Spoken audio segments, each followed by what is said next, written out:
Good evening, everybody. Through that heavy stalker breathing, I'm God,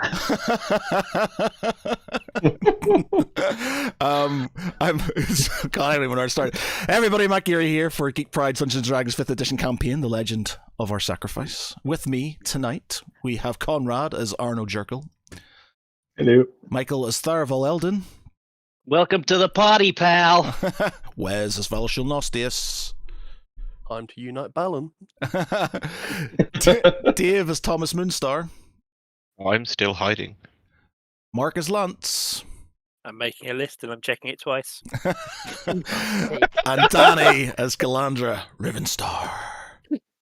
I am back for good. I want you back. I want you back for good. I'm just going to change this because it's got my thing and not Dave's. There's Dave. There he is, right there.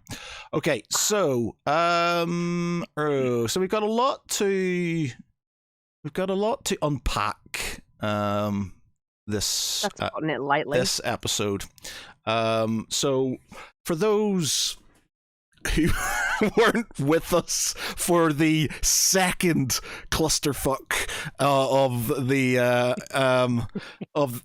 in 2 weeks. So yeah, we've had some serious shit going on 3 weeks in a row, and We say fun. Ever since I joined. Yeah, and oh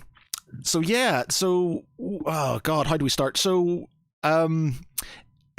I came back. Basically, Galandra came back, and civil war is potentially breaking out. So what's happened But is not my fault. So what's happened is the party after the funeral has made their way back to Falcross. Lady Taunt was injured, and she has sort of gone back to Falcross as well. They've all gone back to lick their wounds, basically take sort of stock of what happened at the funeral, basically, losing Draken's body, the civilians that were killed, everything that's gone on. And Triarch Agover has sent his troops to Falcross and has basically surrounded the village, or the town even. Wasn't it Suburn?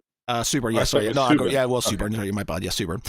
Super has sent guys around and basically said, right, a lot of people have died. You're the woes of this whole island. You're being put under arrest, put on trial, and come with us quietly. And they have not come with them quietly. No.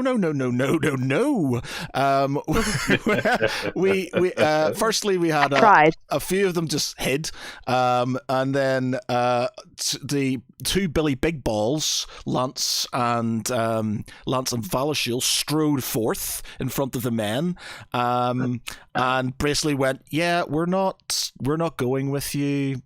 Fuck you guys. We've done nothing wrong. We are the protectors of this land, and screw you." And they're like, "Come quietly or else." They've said no. They said, "Well, we have arrested your party from Camber Ford." They threw down Galdrax, Galdrax. At which point, Valashul decides to act and goes to throw his spear through the captain of the guard who's out to arrest him and basically, kill him in front of all of his men.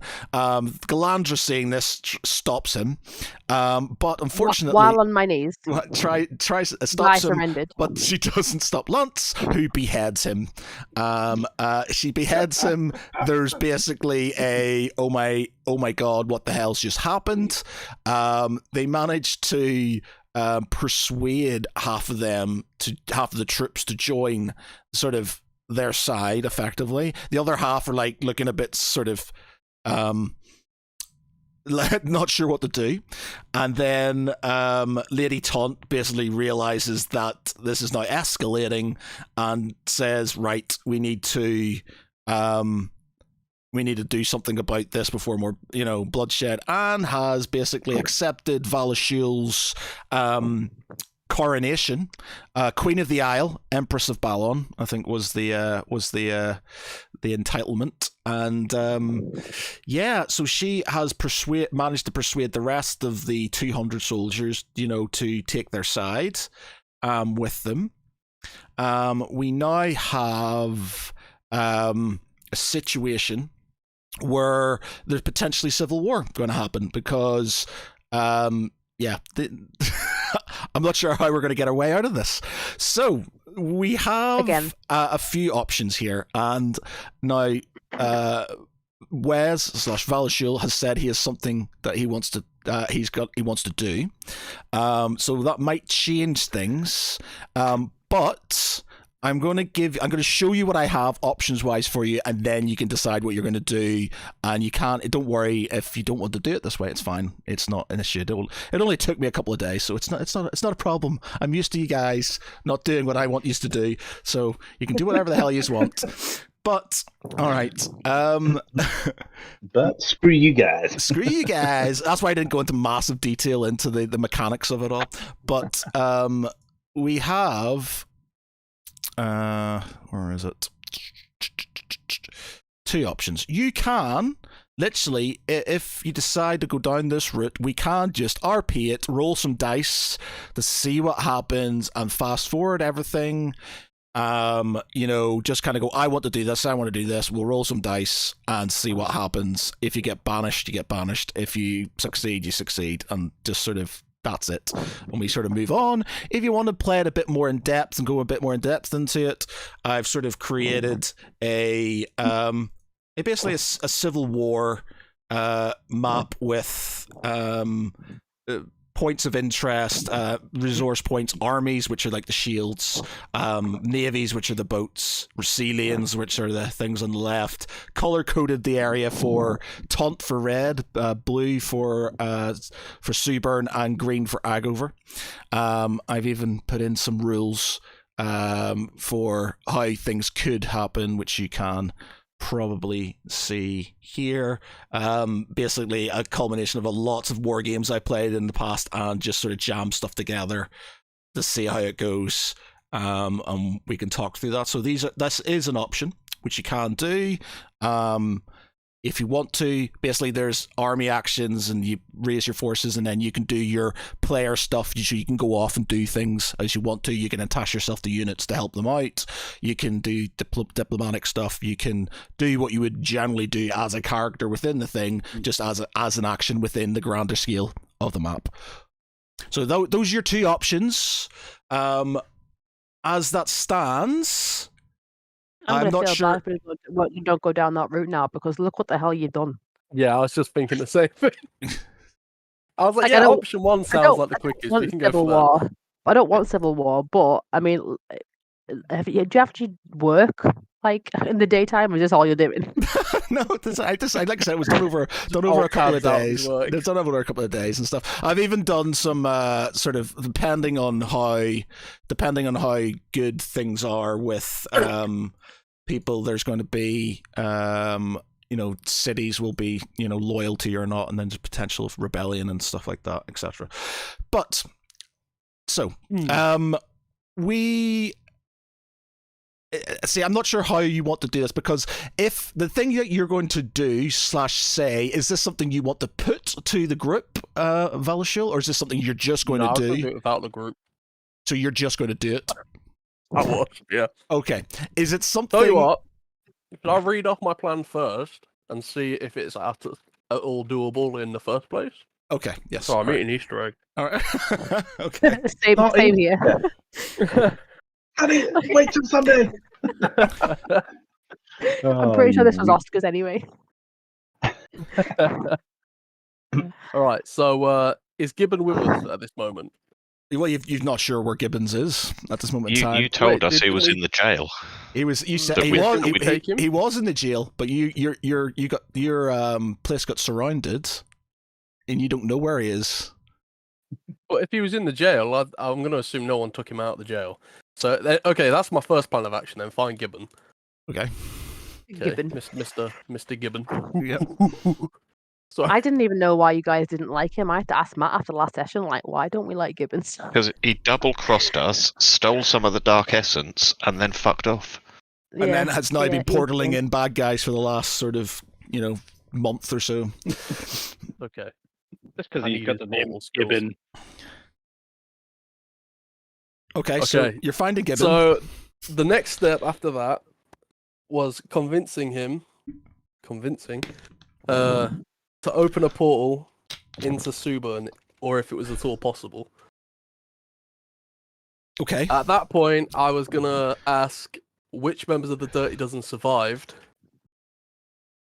so that I could have them teleport into Suburn's palace, plant evidence that he's a cultist, march into Suburn pretending to be a prisoner, and then have all of his guards turn on him, and we present evidence that he is in fact in league with the cult, execute him, take all his stuff, take his people, his city. I'll give that city to General Fabius to earn his loyalty, and then we'll go to Agover. While we're on the way to Agover, I send a message to the fleet. I ask them to head towards Agover, and then I write a letter to the Lord of Agover saying that we need to dock our ships for repair. Once we get there, we surround his city, we block off his port, and we starve him out and say, look, you can surrender and stop your people suffering, or you can watch them starve before you. Okay. And that's why Draken doesn't like religion. Okay, so Draken doesn't like religion, but oh well. Okay, he's not here. Okay, that's an interesting, but potentially workable thing. What I would point out is, bearing in mind honor. You're going to starve 1/3 of the civilians that you're trying to win over. Bear in mind honor. Hold on. Yeah. Your Valishul's backstory is about enacting Bahamut's will, or his perception of it, in the mortal world. Like, he acts on behalf of the holy order, so to speak. So him doing this is entirely within what he perceives as honorable. Would you say would you say it is, but would you say doing things but you're deliberately deceiving, right? Yeah, but that can't be honorable for anything. It's basically your deception, though. You're deceiving people, and I don't think I'm not sure you would want to. In my mind, a paladin who sort of an honor paladin would just do things like he would literally charge the walls or do something straight up. Whereas that's not honorable. I don't think you'd lie. I don't think you'd lie, though, would you? Honorable and stupid. I'm not lying. But you are. You're deceiving by planting evidence against somebody, which is pretty undercut tactic. Not I just lawful don't think in it the fits with a lawful paladin at all. That's something for Tharival to do. Yeah, do it then. Okay, so that is a possibility that you could probably work around if other members of the party did it and you were sort of looking the other way. I don't know. To me, that seems like an ends justifies the means action. Right. If it's dishonorable in that moment, so be it. So it's not lawful though. I think we need to change our alignment at the minute. I changed come mine on, so I wasn't making going decisions. on about lawful now when I've literally watched you guys slaughter innocent people just on the suspicion that they might bite you on the arse. I am not lawful at all. Oh, good then. Okay, good. No, chaotic. I am chaotic. Always have been. Right. I can't even remember what I am. You're neutral, I think. I think that's it. Yeah. I'm going evil lawful then. Lawful evil. We're not allowed to be evil. There's no evil characters in this game. There's too much undermining as it is. What I'm going to say is you got to understand that if you start, if it doesn't work if one person starts undermining everybody else. Everybody just starts arguing, falling apart.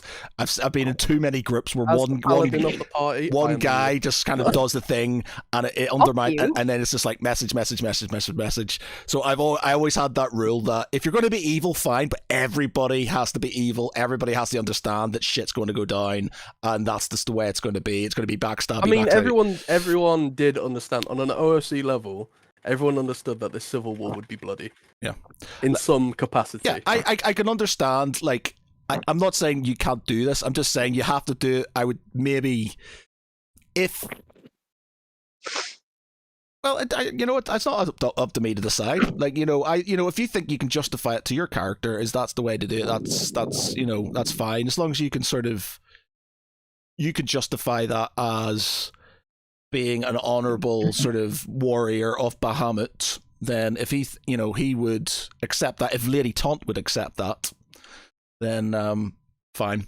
I would point out that you don't know where Agover sort of sits at this moment in time, and you're literally going to starve out his people without even asking him if he wants to take his side. No, hang on. I said that the ships were going to go in there for repair. I didn't say they were going to blockade straight away. So we rock up and we surround it, and then we bring him out for a diplomatic conversation. So you're doing it with gunboat diplomacy, then? Yeah, pretty much. Okay, well, it's completely up to yourselves how you sort of kind of want to go about this. We can... The entire plan? No, there's more, but... I thought so. Carry on. No. I'm not going to continue until I've got confirmation that I can do the first section. No. What was the first section? First up is getting Gibbons, right? And then there's getting Gibbons, and then so this is a guy who is currently corrupted and working for Tiamat. So there's going to be, he might agree, but there's obviously going to be a was his charisma better than Tiamat's? There's going to be something, I don't think that's not going to be, hey guy. It's going to be a bargain, even. I'm going to have to give him something. So I fully knew, and I anticipated. Would you bargain would you bargain with evil as a paladin? Would you? Ends justifies the means. Oh, God. You have to use that for everything, aren't you? Let me see your character sheet. So, Wes, just tell me, when you're thinking Gibbons is going to portal, explain that bit again. You want Gibbons to create a portal into essentially the back door of Suburn, the city. Now, I'm assuming that these are kind of like Italian city-states in size, where they can field approximately 200 men to 1,000 men max. Yeah, well, you've got the numbers there on. You don't have the exactly. Numbers on the We've already got his 200 men, so that means that his city is currently undermanned, and he's running a sort of skeleton crew. I'll give you the numbers of the cities. Bear with me 1 minute. So, I'm watching if I can show this. Okay, but then after the portal, who's coming through that portal? So the Dirty Dozen were a group of prisoners that were conscripted to remake the Bahamut Crusaders, Order of the Dragon or something. I can't really recall, but they all had a particular set of skills, and there was one in particular that had a sort of assassination background. She was, and I can't recall if she survived. She was killed by the dragon. She was killed by your mother. Killed by my mum. She was killed by your mother. Yeah. So anyway, Battle Shaper, not Battle Shaper. What's his name? Chaos Braid is currently still incarcerated, and there's a couple of the other unnamed ones that are around. But yeah, either way, they were always intended to be a sort of medieval special forces, similar to the Blue Stripes, is what I had in mind. From Witcher, I'm sure you know who they are, Danny. Mm-hmm. But that was the intention for them. And you wanted them to plant evidence in Suburn's. So, Tom, this is why I was going to blackmail Thomas. Okay. So you're going to add holy shit to a lawful paladin. 1 minute. You know what? I'm just expecting Wes to say, "The great or good." Great or good. The great or good. So anyway. Yeah. Let me have a look through your conviction. Okay. Anything worth doing is worth doing with your whole heart. Okay. I wield the same weapon my father did in the honor of the Legion. Yeah, that's fine. A fondness for drink that can more often than not too tempting to pass up. Oh, we haven't used that one in a while. No. Being a drunkard. If the DM forgets. I treat my weapons uniform and Instagram with reverence for a gifted angels. Dangerous work is best accomplished by an orderly working with common purpose. They've already proven that they're coward. They're cowards, they're hiding. They weren't there with me. This isn't common purpose. Exactly, but you should be sort of trying to rally them to common purpose. I am. I'm rallying Ballon. Okay. When I went against my character, I had to change my entire sheet. So I'm not going against my character. Let's say. So let me guess. Okay, let me. Well, let's in the end, if you can work it right. So lawful good is a philosophy that goodness is best achieved through law and order. It is a philosophy that altruistic collectivism. This philosophy holds that people should behave altruistically and put the needs of the group ahead of the individual desires. Lawful good can also be associated with rule, utilitarianism, and ethical altruism. Lawful good philosophers generally maintain that there is a metaphysical order in the multiverse, and thus may support the doctrines of hard determination, predetermination, fatalism, predestination, and or necessity. That word that I can't pronounce. They may believe in fate or destiny. They tend to be moral objectivists, holding the values exist in the eternal world independently and external to our comprehension of them, which Val does. They can be found and unknown, and they must be used to principles for human judgments and conduct. The ideal of government for human. For the ideal government, for this alignment and authoritarian state, will blah blah blah blah. Order in which altruism is rewarded and radical egotism is punished. Lawful good beings want the power of the state to be used for the benefit of all. Well, so technically what you're doing is what that says, isn't it? Yeah. Rehabilitative justice is used to reform criminals and evildoers. Did you want a really sharp razor blade so you can split that hair a bit harder? So yeah, okay. I think you could potentially justify it for the greater good, couldn't you? Greater good. Yeah, for the greater good. Okay. All right. So again, it's up to you. As it stands, I'll give you sort of kind of troop numbers and stuff. You currently have about 500 in. You have 500. You should be able to sort of click on your army in the north there, but you've got 500 guys in Taunt. You've got 200 ships in the north. You've got 50. Well, not 200 ships. You got it's the 200 is the it's like a group of ships and stuff. You've got 200 in the north. You've got some. You've got 100 troops in Kibarath who left over. You've got 50 ships down there. You've got 200 obviously in Falcross currently, which is in Suburn territory. There's 100 of theirs in surround, obviously dealing with all the Camberford guys. That's that little sort of that little keep there beside Falcross. That's where Camberford is. They've got 600 in Suburn. And they've got a naval contingent of 200, and then another 100 in the Dragonfort, and another 50 ships within the Dragonfort. Agover has got 800 in Agover and a naval capacity of 300, which hasn't been split or decided on where it's going. And there's a penis. What?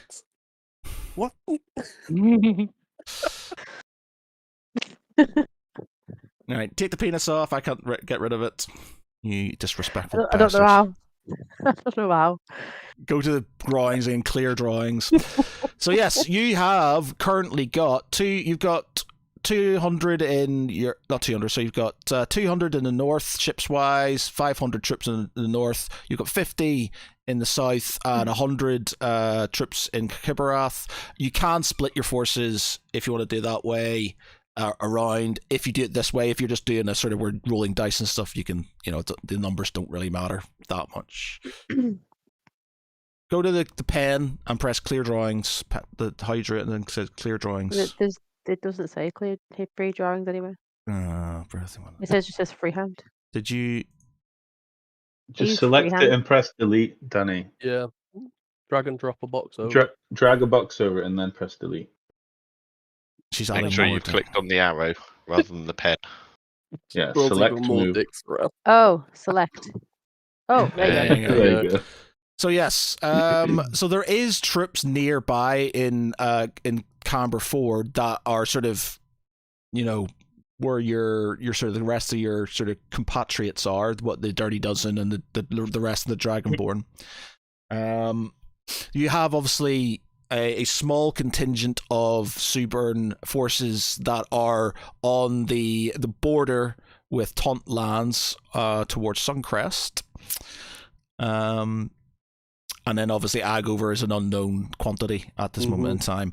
Would Lady Taunt not at this point be issuing some instructions herself? Like if she's taking this mantle, she would, but she would. Us to get out of Falcross, or well, the thing is, I don't want to tell you how to do this war. So basically, I'm going to accept that you're taking the, Helm.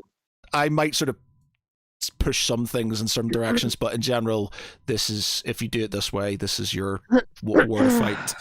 I was trying to think of a way that would have the least resistance to make it so this wasn't so I don't know, bloody.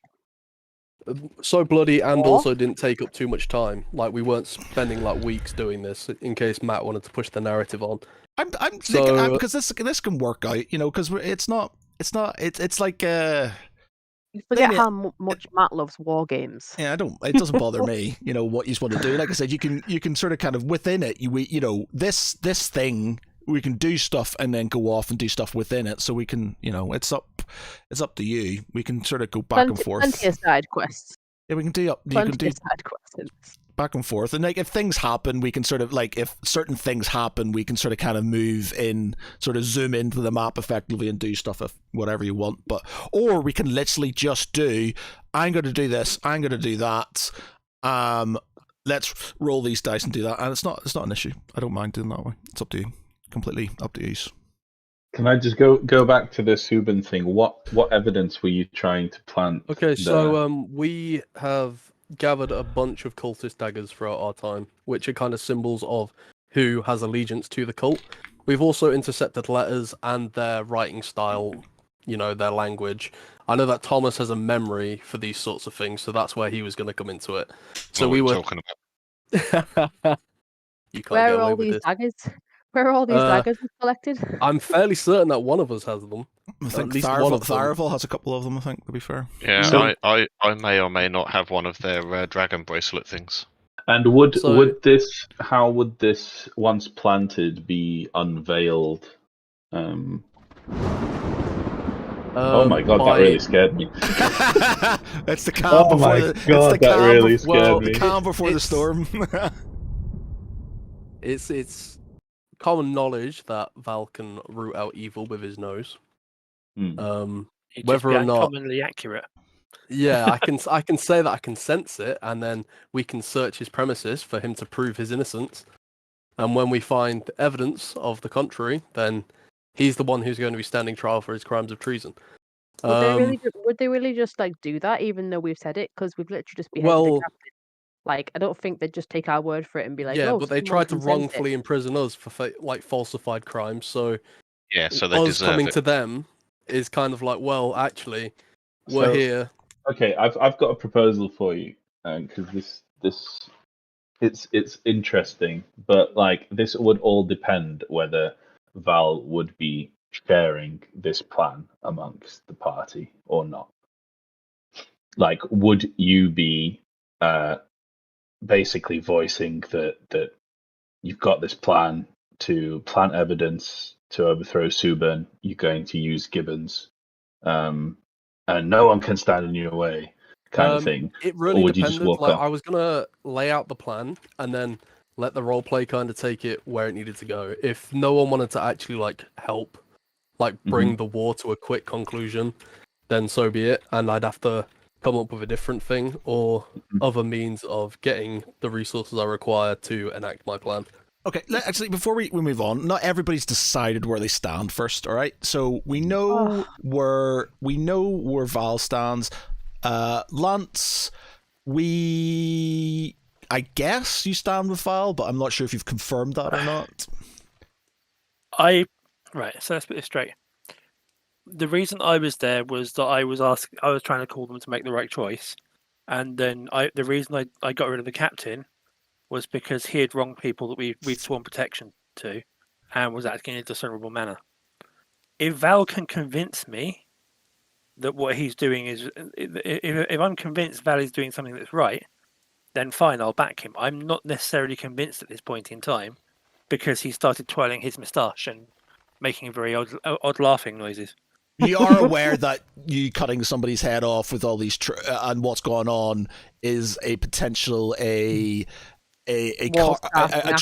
runaway train that's sort of maybe getting ahead of you. You can't just kind of go. I cut this guy's head off and I'm expecting nothing to happen. So there are already wanted posters of Lance up in the forest on the way from Subin. I've always accepted that there's consequences to my actions, but I also feel, I will also argue that I possibly picked up some bad habits from Draken carrying his axe around. Okay. Mm-hmm. I was cursed by the axe. Okay.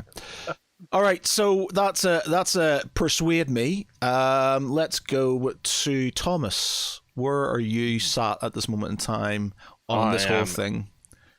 And we're not doing this. I'm in the box and I'm waiting for people to do. You're out of the box now. You have to make a decision. This is it. Can we at least say we're like back in the babbling bat or something? Yeah, are we at like a war table kind of thing? Yes, you're basically the troops are now sort of making ready. You're back in the babbling bat. Lady Taunt is like, well, this escalated quickly. What are we going to do?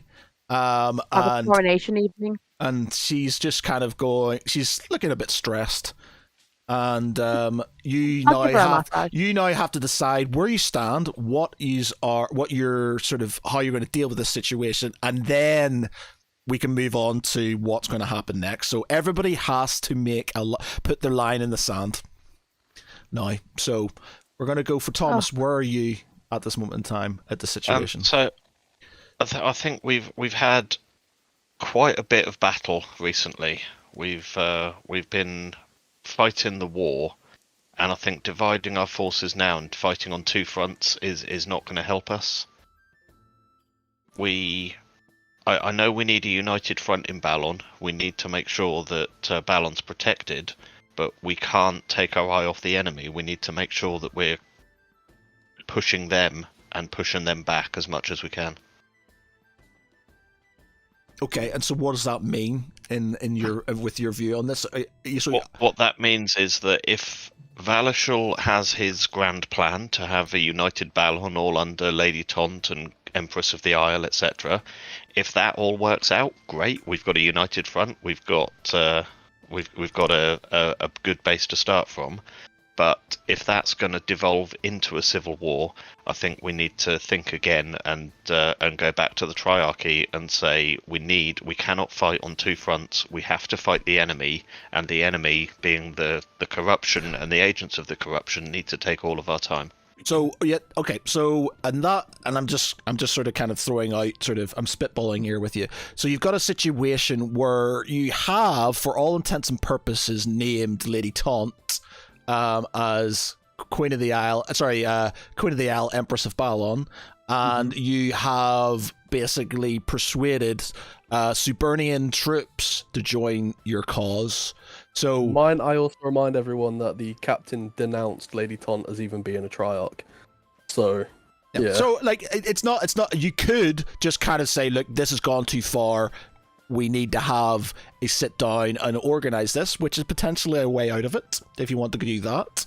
Like a sit down with everyone, like all the people in the triarchy and stuff, you mean? Yeah, we obviously have to sort of bear in mind that you have killed a Suburnian and stolen all of their troops, so it might be slightly harder to get... Is it stealing if they choose to pledge allegiance to us? Well, let's just say if you're Suburn and you sent a bunch of guys out to arrest you and nobody comes back, he's not going to be happy about it. That proves that our point is just... It wasn't, and it also wasn't willing. You spelled them.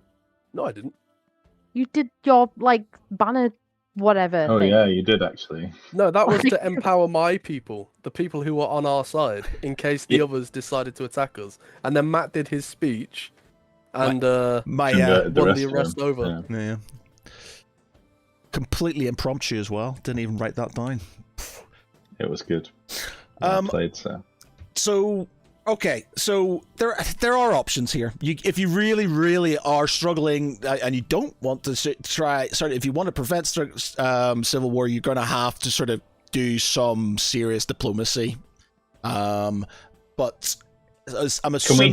Can we hear from Galandra and Tharavel? Yeah. So Thomas is basically going united front one way or the other. So that's either if I get this right. You want a united front, either be that all with civil war and just making sure, uniting under one front, or getting everybody sitting down beside a campfire, passing around the talk stick and peace saying, pipes. The peace pipes, and sort of trying to unify things. That's pretty much the gist of it. Yeah, basically, we either have everyone united behind Queen Taunt, or we go back to the Triarchy and situation normal. We can't sit there and fight on two fronts. Okay. So Val wins, Val loses. Whatever happens, we go back to fighting the corruption, the agents of the corruption, and we hear no more of it. Okay. Let's go to... I request to go last. Tharavel. I think Tharavel's probably on the same lines as Thomas. Basically, if we incite a civil war, it puts us at a strategic advantage against our main enemy. Strategic disadvantage against our main enemy.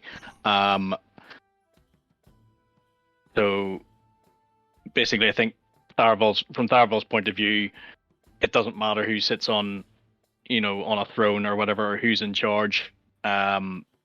Basically, if we don't fight together, then there's not going to be a Balon left to fight for.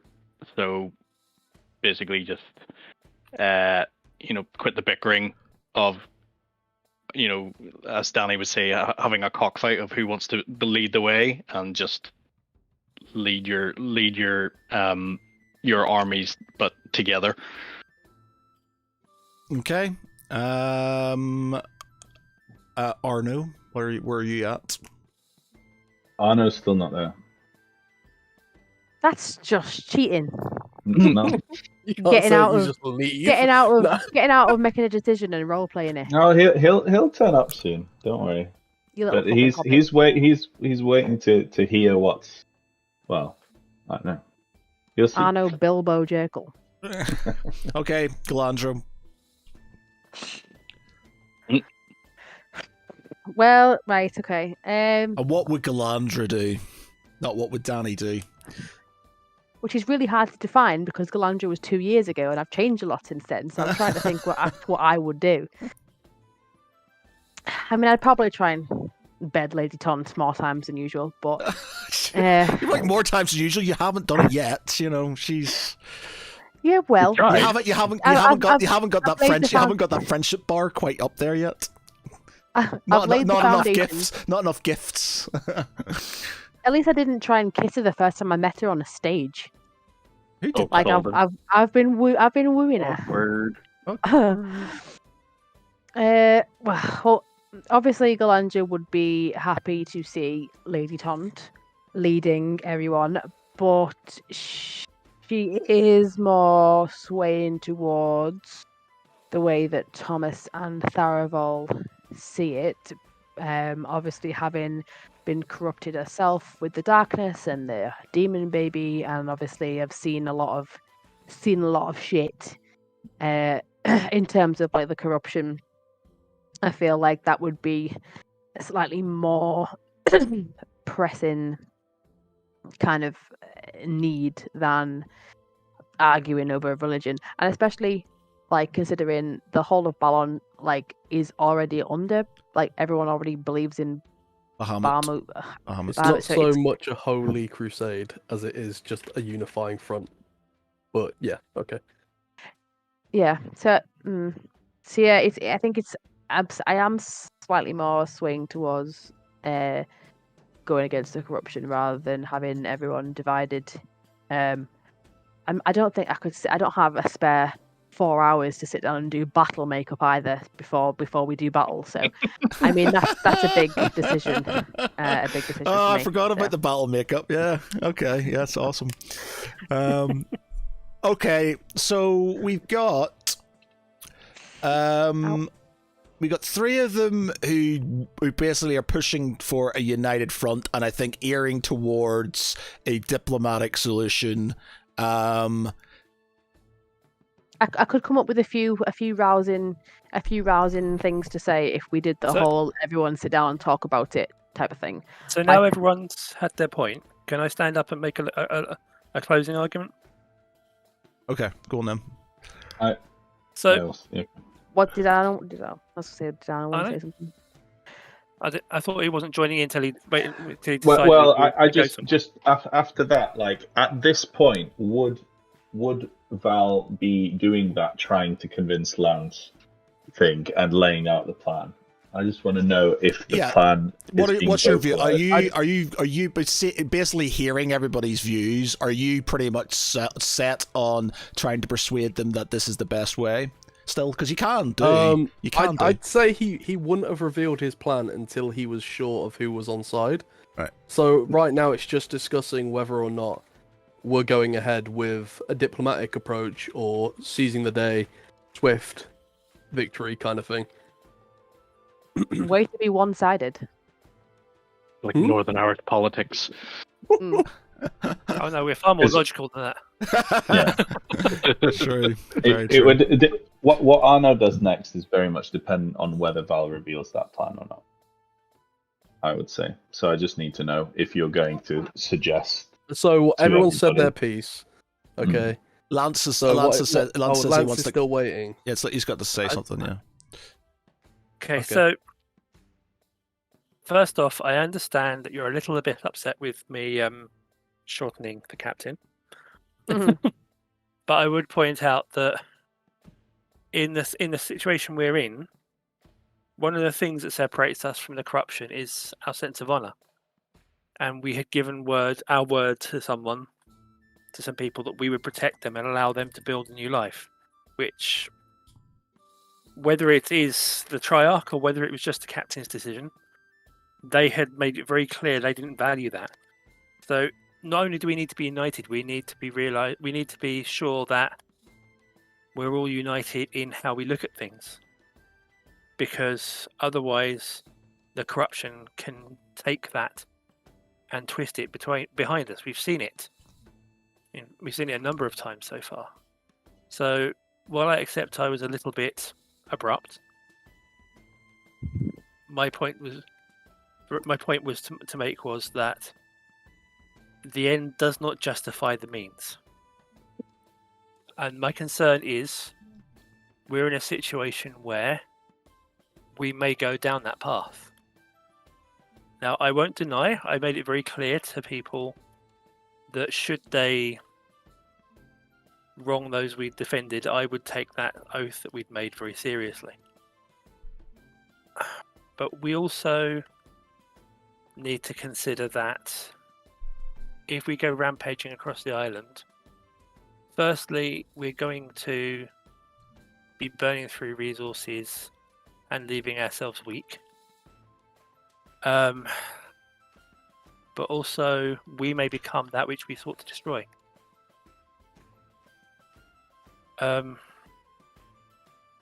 So much as I itch to go storming off and confront the Triarch for his actions, and let's be honest, I was very angry, and I'm still a little bit angry.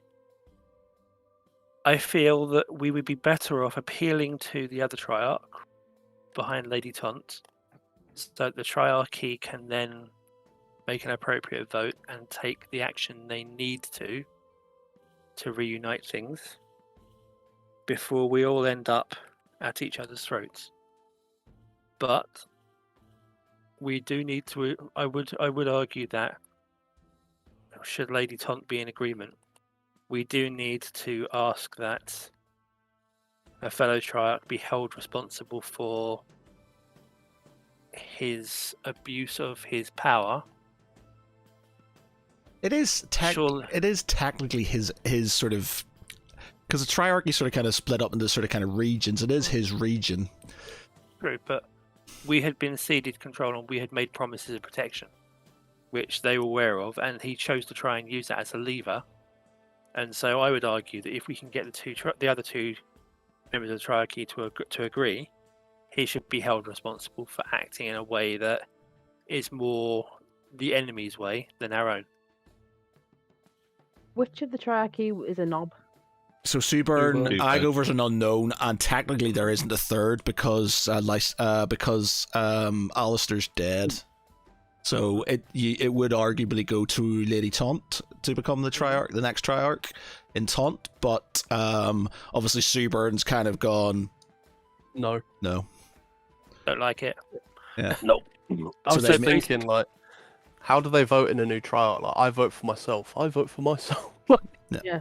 3 votes. Yeah, I mean, is it like a monarchy? Is it the offspring, the eldest offspring? Well, they would have of the so Sir Alistair Taunt was the sort of kind of leading Triarch within the Triarchy and stuff. So like, they've got you'd have certain things. They have sort of their own retinues and what's the word? Their own sort of kind of not laws. They've got laws throughout the whole thing, but they've got sort of specific things within their own areas that they sort of kind of look after. But foreign policy and stuff like that. As much as there is sort of a voting system, there is like a president. There's like vetoes and stuff with the sort of the head Triarch, who was Sir Alistair Taunt, and is now dead. So I guess Suburn's probably arguing, he's the next senior and therefore takes on the. I was going to say, is it like a seniority thing? Yeah. So I haven't made that much I haven't put a lot of thought into the political. Well, why not, Matthew? This is your world. Because you don't let me do. If I go too in depth, you go off west. So I don't think too much about it. I just react. But yes, we could argue that he thinks he's the senior member of the Triarchy now, and therefore makes the decisions on foreign policy and security for the island and stuff like that. So in closing, I would argue that we get behind Lady Taunt to succeed her father, and we try and appeal to Agover to back her to take her father's place and reunite the island that way. Because tempting it as the action is to go out there and start beating up on stuff, we've just spent an awful lot of time building up those forces and supporting them, and we know what we're fighting and what we risk is. So we would be counterproductive just killing each other for a little while. So Valashul stands up and gestures to everyone who's at the table and says, I'm aware that we want to ensure that this doesn't lead to unnecessary bloodshed.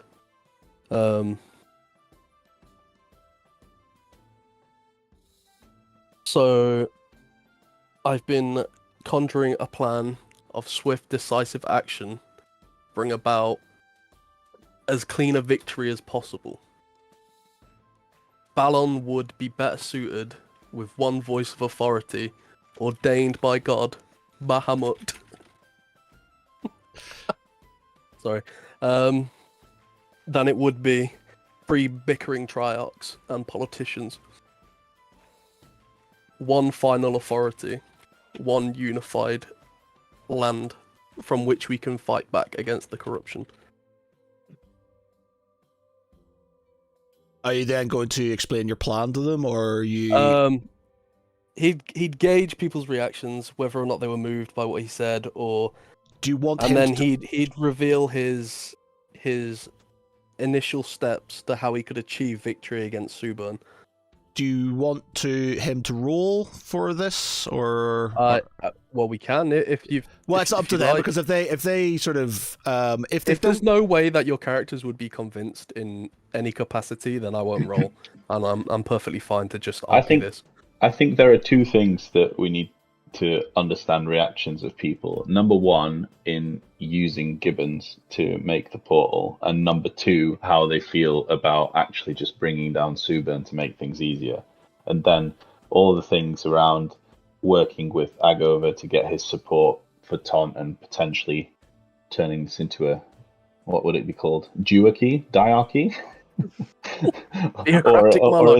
or supporting Taunt through Agova if Subinat was out of the way. I think that's the two kind of reactions that we need. I don't think anybody at the table would be against having Subin removed from power if it didn't mean bloodshed, right? But how would they feel about using Gibbons? I would be very wary because of how he double-crossed us in the past. Yeah. So it's up to Val. Are you so at this moment in time? You kind of said you got a plan. This is how it's going to go. You've said you've got a plan. You think it should be a united single force. I've got a way of making this go quickly. Are you open to letting him carry on? Or are you just like, no, we don't want victory, we want diplomacy? So what are your views on this? I don't feel that we can rely on Gibbons. But you technically don't know about this yet. So all you know is he said there's a plan. No, he has said about Gibbons. I said he reveals the first few steps of his plan. Yeah. Right, okay. So we have known that. All right. So you do know about Gibbons, and you know. Okay. Right. Okay. So I think at this point, if I can jump in here. So after this is revealed and there's a bit of reaction from the party, you'll all realize that literally out of nowhere, a voice starts speaking, and Arno is just there, stood by the table, and he just starts saying, "Wheels have been set in motion. Things will never go back to the way they were. Some of you saw to that. There is only one path forward, and we must strike while the iron is hot. But you cannot use that evil man. There is a way you can achieve what you want through perhaps more cunning means. I could go." Cocks his brow and turns to Arno and kind of sweeps his arms towards the table. The floor is yours. So Arno will then continue and say that this plan to supplant Subin could work, but we should keep this within us. Arno will explain that as far as all witnesses can attest to, he was against the actions of the party from the start. He tried to stop them and was visibly upset to how things played out. He was not seen during the whole incident with the captain's beheading, and he has no reputation in this region for any priors either.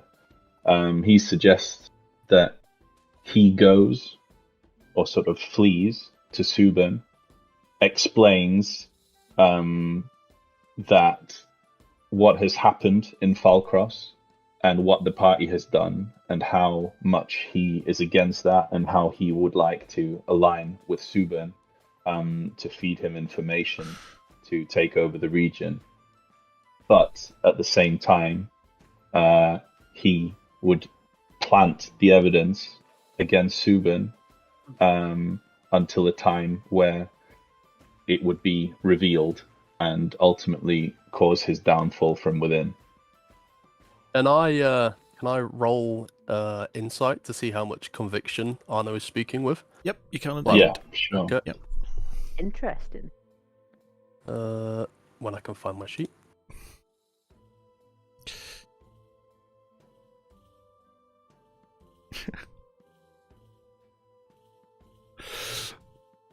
Like a double agent. Yeah, you're not sure. You're not sure. Because he's an unknown quantity to you. Yeah. And because of your views on him, you're not sure how to gauge him. Mm-hmm. Okay. So Valashil's not 100% convinced, but looks at the rest of the party to see what they think. Galandra's intrigued. And takes another drink. I guess anyone else can roll insight as well. Well, Thomas is sort of more, I think, is more aware of who you are and what you do and stuff, and I'm not sure what's his sort of kind of view on it. He's had a bit more. Maybe he can roll at advantage. Yeah. Insight. Lance, or Galandra is 25. pretty. I love Arno. Yeah, Galandra is pretty sure he means what he says. Doesn't see any sort of deception in his words. Tharval as well seems to believe him. I guess it's fair to say you, like those of you who are rolling high, you would see he has conviction in what he's saying. You just won't understand what he gains out of all of this, and I think that's the only question mark. But he's definitely going to be, Well, with what he's saying.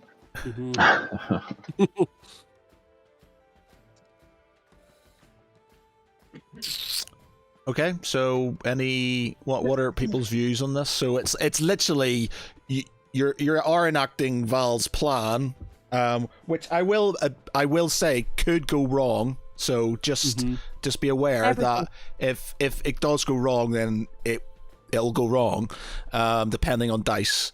So it's up to. But that being said, anything you do which involves dice is going to potentially go west. So it's up to you what you think your best bet is. We could have an absolutely foolproof plan, and it would still go wrong. But it being foolproof means that we get advantages in certain situations, don't we?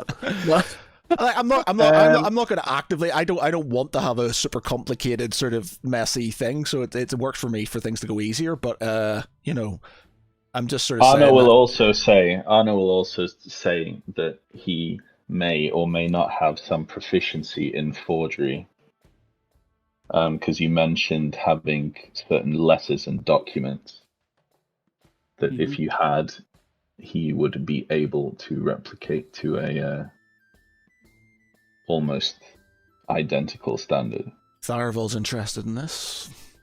Well, Galandra's not a fan of people that double cross us, so using Gibbons is definitely a question mark for me, even though obviously I myself wasn't there for Gibbons, so I'm not quite sure of all the details.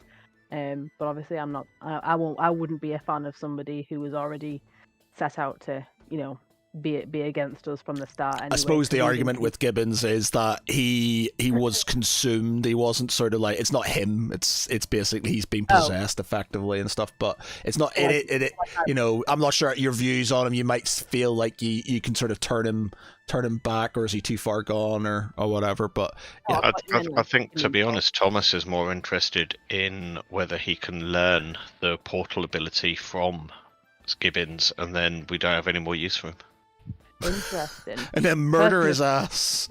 He should have been beheaded, hands down. If that's the case, like it was him, then yeah, I would have been all for that.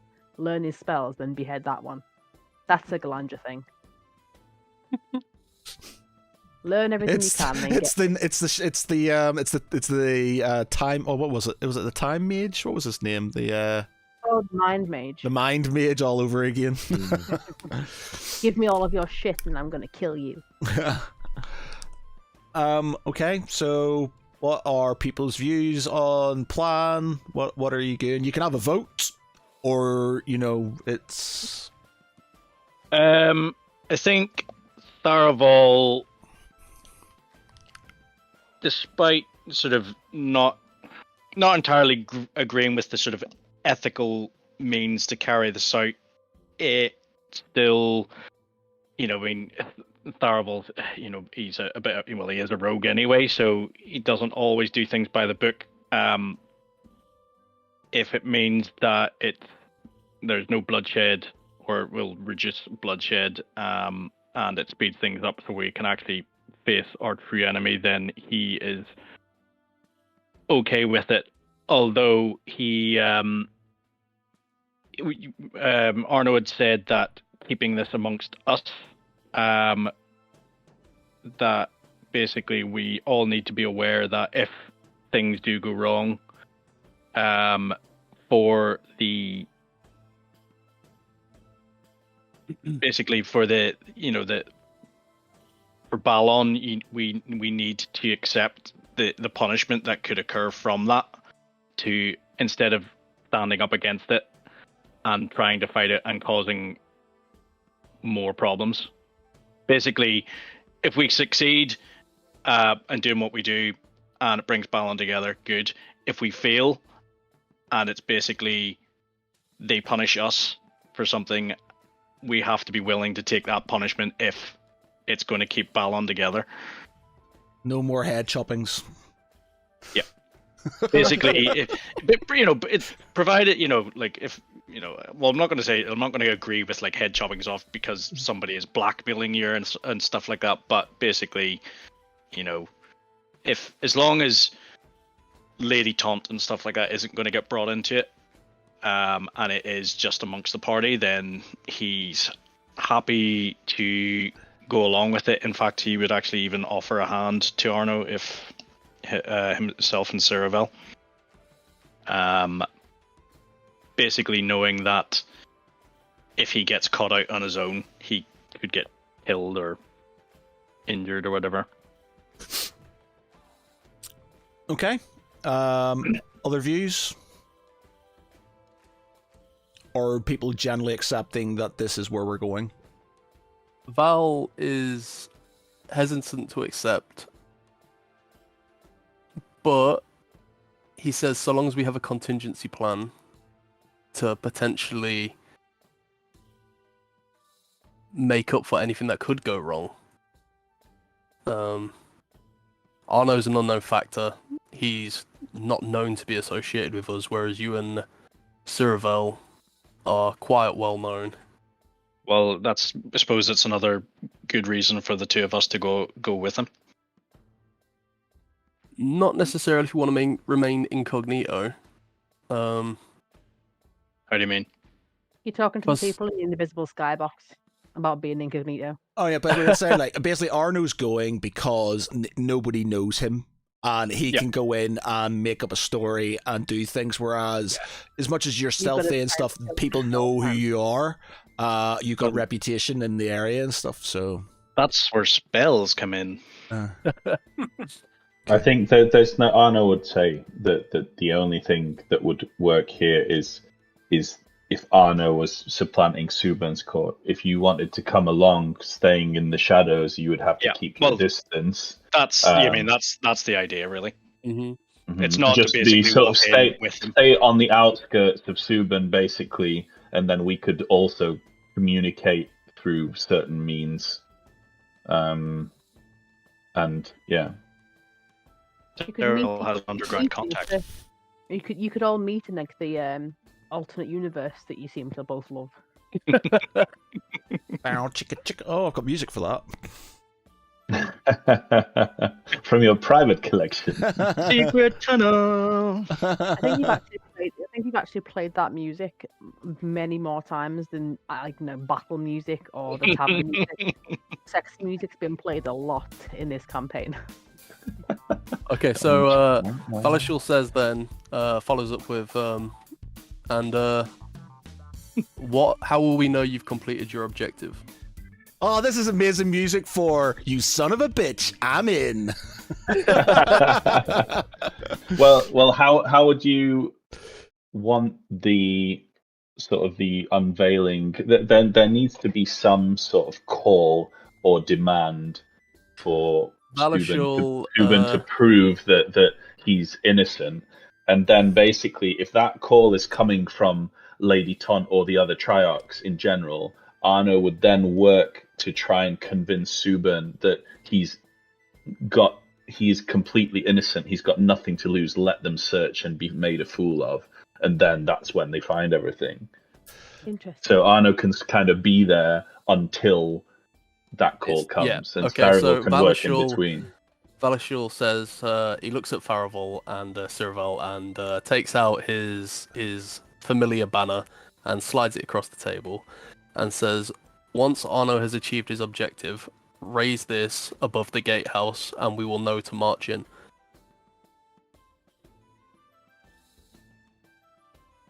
Does that mean you're going to have an army based outside Zubern then?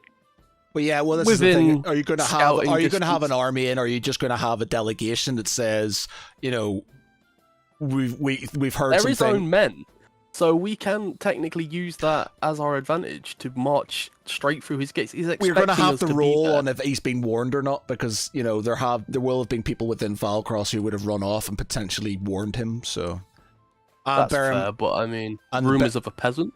Yeah, but well, bear in mind also there's also troops within Camberford holding your buddies sort of. True, but if they receive word that Subern surrendered, surely they'll follow suit. I don't expect an insurgency once the head of the snake's been removed. Maybe that's my downfall, or at least Valishul's downfall in this regard, but...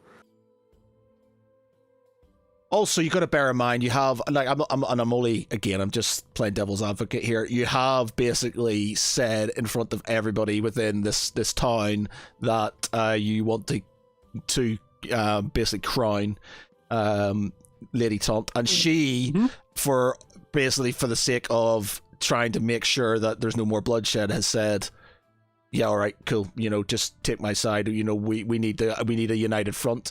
I guess she could argue that she just wanted to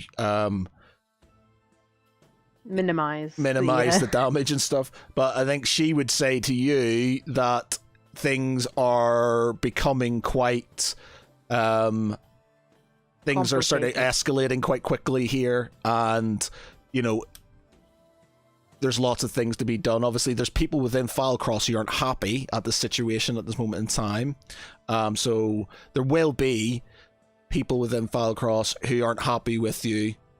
That's fine. Yeah, like they can be unhappy. Why don't the rest of the party then go with Taunt with haste to Agover, so they can give their version of events first? Ask him, or tell them what you suspect about Subern. Get him and Taunt to march over together to Subern, by that point hoping that Arno has planted this evidence, and then basically say, if Subern is found guilty, then Agover supports Taunt's rise to Triarch, and well, either play it like bends the knee, or... Alright, so this is another thing you got to think about. Are you going to try and keep the Triarchy and get somebody installed in front of Agover? Are you going to try and persuade Agover to give up his seat and basically install all power onto this girl who's, you'll still need governors and vassals, so to speak, so he can still retain his power. He could power, still be number two. Yeah, with the his final region. authority So this is the thing. Therefore, you need to persuade. You're going to have to go there. We're going to do some dice roll to persuade him that, and then obviously go forward to also, sort of kind of. Don't forget that I did plan on potentially blockading him, so I would like for those pieces of the puzzle to be in place, providing, or as and when the diplomacy starts, in case we need a more violent method. So, all right. So I think you need Agover to help with see that Subern is guilty, basically. First, don't you? So and then he'll support Tom. So you want to move the smaller Taunt fleet to blockade the... Not blockade, so to speak, immediately. So I was gonna have Lady Taunt pen some messages, some orders, like requesting that Agover allow the ships to dock there for repairs after the battle.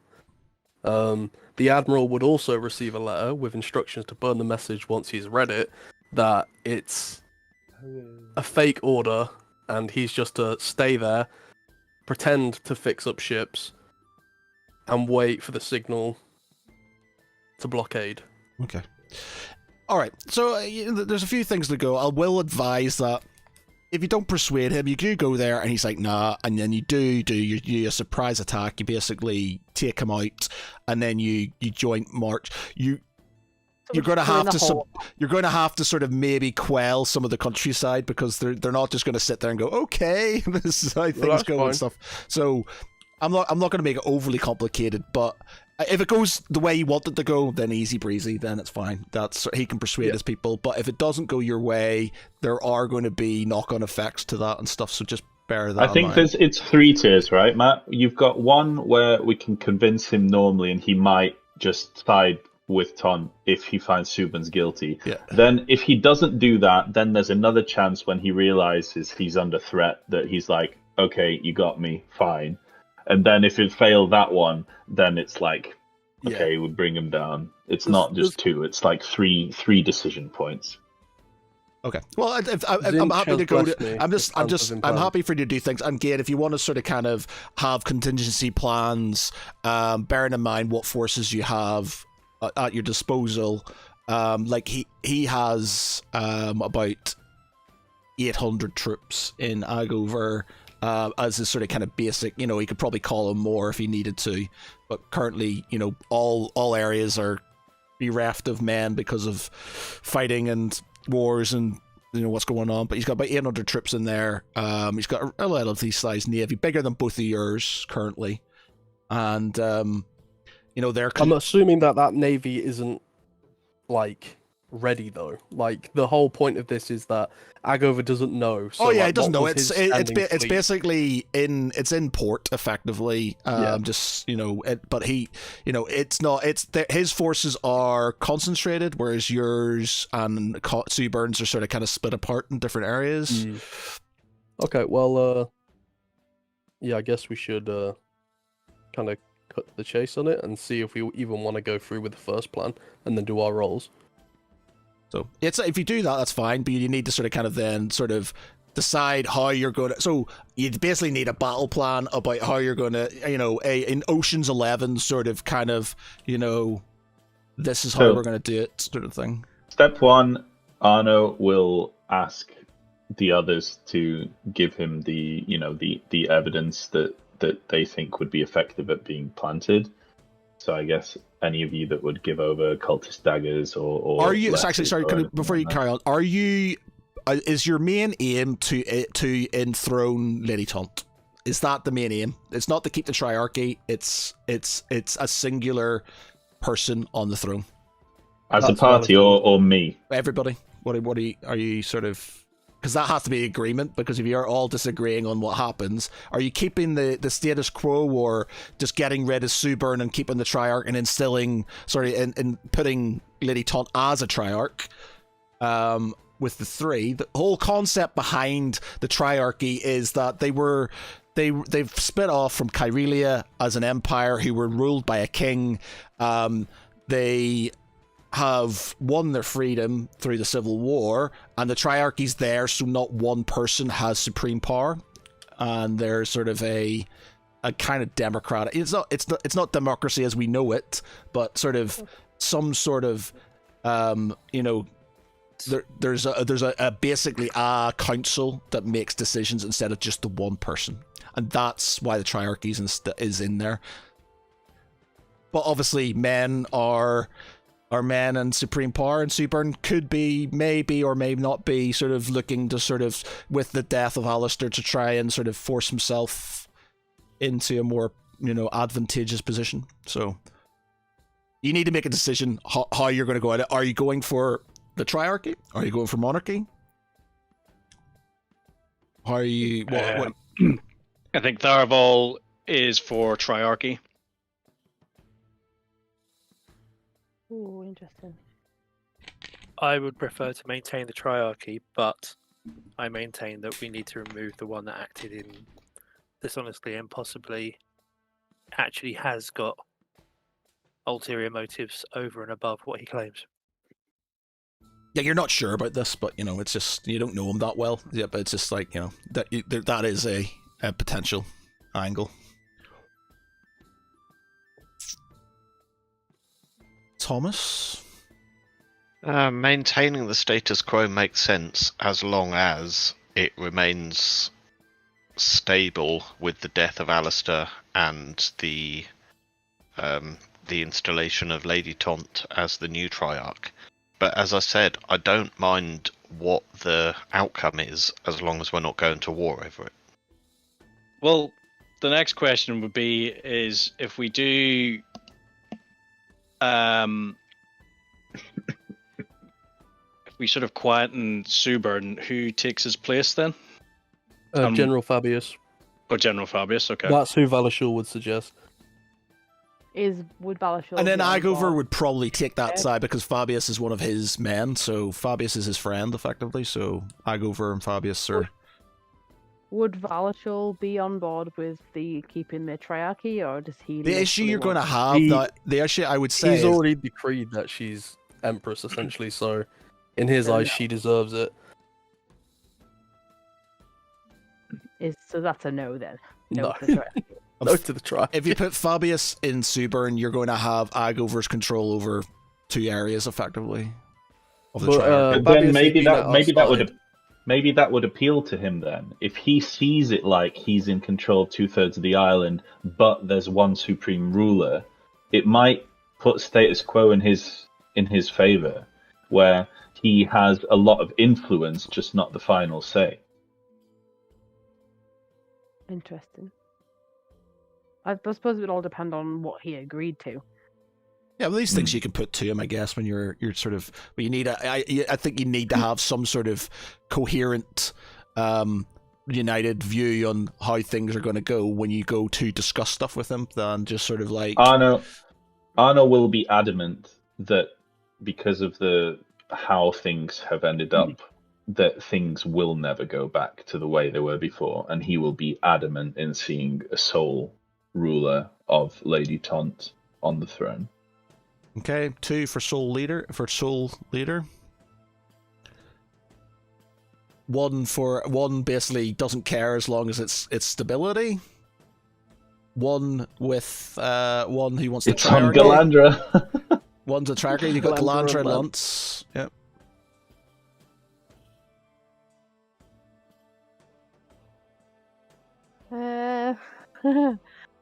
Lance. As I said, I'm happy with stability as long as Suburn is cool to answer for his actions. Okay, so another sort of pretty much abstaining and happy with this whatever goes, basically. Okay, so if you take the triarchy side, then it's a split vote, and it's going to be down to Lady Taunt, and I guess I'm just gonna roll a dice for her. If you take her as queen, then it's just her as queen, and that's the way it goes. Is there any way we can instill an overall ruler, but there is still a council before final decisions are made over the entire island? Well, that's something That's proposed. what Val kind of wants, though. You could, you're reforming whole government here and stuff. You could put that within your argument. You could say that the triarchy is, whatever you're going to argue, the triarchy's weak, needs a strong leader who is willing to sort of fight the corruption. Even in times of, you could sort of, I'm putting back to Roman times, so we could argue this sort of, times of the Empire, that in times of great peril, there was a, well, they call them the dictator, but they call them whatever they call them. We call them Balon, who would take control and sort of see over make decisions while there was peril. So I guess you could sort of kind of argue that and reform the government on that basis, and still have the council, who are effectively, like in Game of Thrones, like the hand of the queen, I guess. But you're basically telling you're basically giving you're gonna persuade them that's going to be of their benefit. It depends on like, I haven't sort of decided how Agover's going to be. Suburn is going to be, I'm not saying he's out and out trying to sort of take the throne, but I reckon he's probably slightly prickly and hasn't really liked you anyway, because you've been taking all the glory, and you're foreigners in his land, and even if you are doing good, you're sort of, just, he doesn't want to hear, because you're taking away from his sort of kind of greatness and stuff. But I think Tharavel could be swayed if he's given the impression that it's not just going to be like a dictatorship. It's basically there'll be an a single, overruler, but there will be democracy sort of held to come to sort of try and push their overall ruler in the right direction, if that makes sense.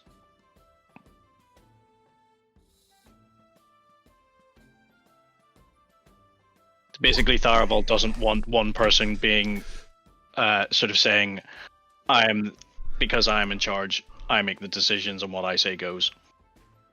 But knowing Lady Taunt, would you think that she would ever do that? No, but people change when they're in power. Okay. Interesting. I don't know. This is a really good session. It's just like, it's full conversation. Maybe for you. We have it. How many dice have been rolled? One? Yeah, it's just like pure discussion. It's great. There's been no sort of just rolling dice and doing stuff. It's actually just you're making decisions. You're discussing things. I feel somebody needs to swing an axe and chop somebody's head off, or kill somebody. Some damage needs to be done. Yeah. Tharaval shoots an arrow at a chair in the corner. Oh, sorry, Arno. Oh. So your decision, you basically are the one. Well, you're not going to decide it, but you could tie it up, and then it's going to be a case of whatever Lady Taunt decides as the casting vote. If you go for Queen of the Isle, Empress of Balon, then I guess that's the way it is. I basically don't think that from Valashul's and Lady Taunt's point of view, they can basically sort of say, we're going to she's going to be queen, and then sort of the next minute go, actually, yeah, they can't backtrack. You can't back down on it. It's basically, if she doesn't follow through, then people are going to lose faith in her, and she's going to end up not being a Triarch anyway. That's what my opinion would be. People would, like I said, lose faith. If she sticks to her convictions and does what she says she's going to do. Then... Yeah, she'll lose the people. You're right. She'll lose the people if she stops now, and that's what Arno was saying. Like, things can't go back. The die's already been cast. There's no choice here. Yeah. Mike is on the Facebook group. Says, "Sup nerds? Haha, follow through, you nerds." Thanks, Mike. I agree. Lose the people, the fuck roll, some click or something. But it could be one of those scenarios where we thought it was a fart. Turns out to be something worse. That's fine. We have all said we will happily deal with consequences. So basically, you're going to do your thing. If shit hits the fan, you're going to hold up your hands and just... bad. That's the way it is. Leave. Did Val agree to that? Yep. Yeah. Okay, so if I go with Lady Taunt, then it's 1, and if I don't, it'll go to her, which is a roll. Pretty much, yeah. So, well, though that being said, I think if she's going to make a deciding decision to to be honest, I think it's going to be the same way. Even if you vote that, I think your decision does, because, like, for Michael, what Michael said is true. They've basically called all of Val. Yeah, they're at the point of no return. They've Val has basically proclaimed her Queen of Balon. Queen of the Isle, Empress of Balon, in front of Valcross. That's going to spread, and it is what it is. You basically have to deal with it before it gets out of hand now. So I think that it's happening, and you now have to sort of minimize any damage. Basically, I think that's it. Yeah, well, I think I'm on board with the whole like one person, but obviously there being like a council thing. So yeah, I'll be on board with that. Obviously, Lady Taunt's my bitch, so I'll be happy for any sort of that. All right. We'll make this You are going to have to roleplay this relationship at some point. It's going to happen. If you I'm think married, I'm though. RPing scissoring you, then that's not happening. Wow. Wow. It's okay. I'll go. Wow. Although Okay. your girl voice is absolutely god awful, so flirting with that voice, I'm not sure I'll be able to do. I'll try. Okay. So I think we've come to a consensus. We're going with a altered Valashil. We're going with Valashil's plan with a minor alteration involving Arno. We are sending Arno with Tharaval and Ciravel to Suburn to start that part of the plan. We are sending the rest to Agover to try and persuade Triarch Agover that, this is a good idea. Are you bringing the fleet? Are you going to try and get the fleet to... Are you doing your part with the fleet to try and... I would, yeah, I'd still have Valashil go ahead with that. With the messages and the orders and whatnot. Okay. So you're going to try and sort of... we'll have to do some sort of... Execute Order 66. Deception rolls to try and persuade the harbor masters and stuff that, that fleet is meant to be there and stuff, whatever. No, to subvert that, I was going to have Lady Taunt pen a letter to Agover and send that ahead, and then have the fleet show up, regardless of whether or not we had time to get his reply. Okay. Okay. Right. As for what are you going to do about your currently indentured compatriots in Camberford? And what are you going to do with the? Because they're currently that little blue horsey beside the white castle is Camberford, and that is basically your guys being held captive at this rate by Suburn's men. I would prefer, rather than accompanying everyone, to take a small force and to go and relieve those that are being held prisoner. I'll second that. Yeah, Valashil's fine with that. Okay, so... Well, I'll take Elderith with me, obviously. All right. So you're going to have a well-timed plan here then. So you're going to get to sort of... So you're going to... How many men are holding our people in Camberford? There's 100 there. You've got 200. You got 200 at your disposal at this moment in time. Are these not the people with more that could come down from Taunt, and you've got guys in Kibarath as well who could be used. Like, are you going to persuade or like by force? Because obviously these guys are following orders of somebody that we've beheaded and now have the rest of their troops. So is it not just a case of they need to be told what's happened on our end? Like, we now have, the rest of the troops have aligned with us, so therefore you guys need to align with us scenario rather than going in. I see what you're saying. Yeah, could they not, surely these men are going to recognize each other and be like, okay, what are you doing? Da, da, da, da, da. Like, could we not potentially convince them to stand down and join the cause? If you don't, there will be a fight, though. That's a yeah. I'm just trying to avoid that because we want all of these people together. Ideally, do we not then take Lady Taunt with us to make the same speech and convince them to join us as well? I was thinking we could send Captain Anders, since he's kind of like... Which one's house? Captain Anders is her head of her guard. Yeah, her bodyguard basically. Yeah. So if Captain Anders would come with me, I would also ask if Jonto could accompany us with a couple of his men, just in case we have to do sneaky shit.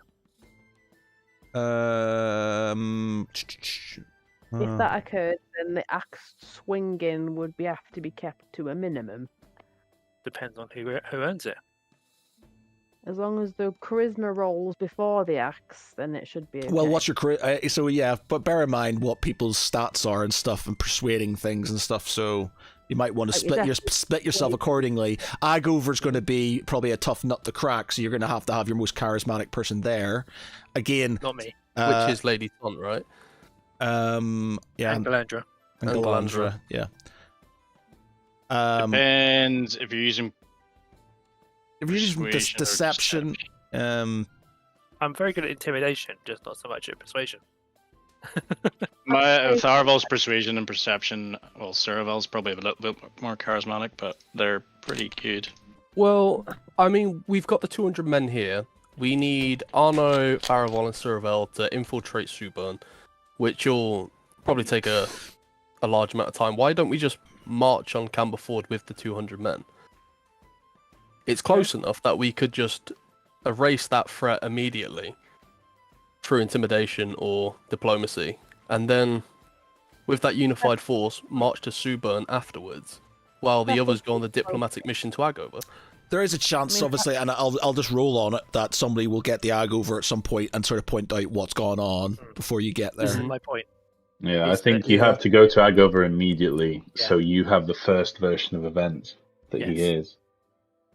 But do we need half of the men? Like, could you not just roll quickly for the Camberford scenario?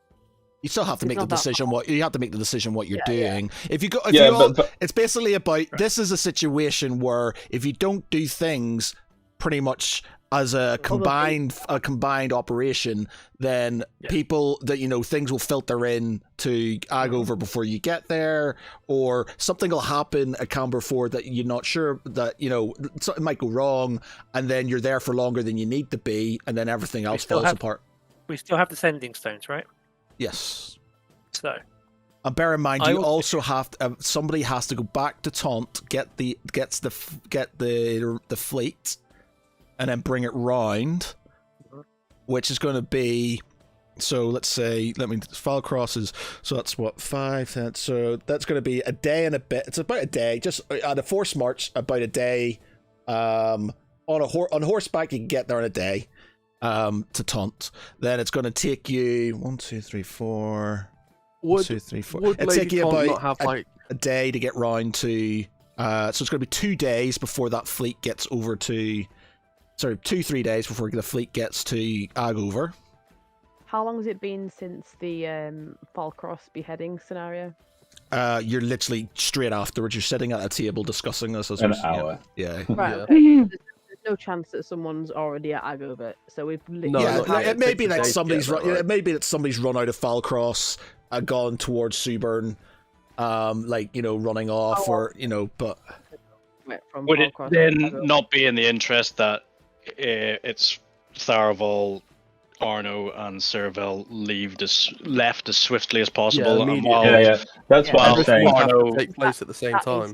While Arno is maybe sort of doing what he needs to do, Saravel and Tharavel can keep an eye out for anybody who is actually possibly trying to deliver message and intercept them.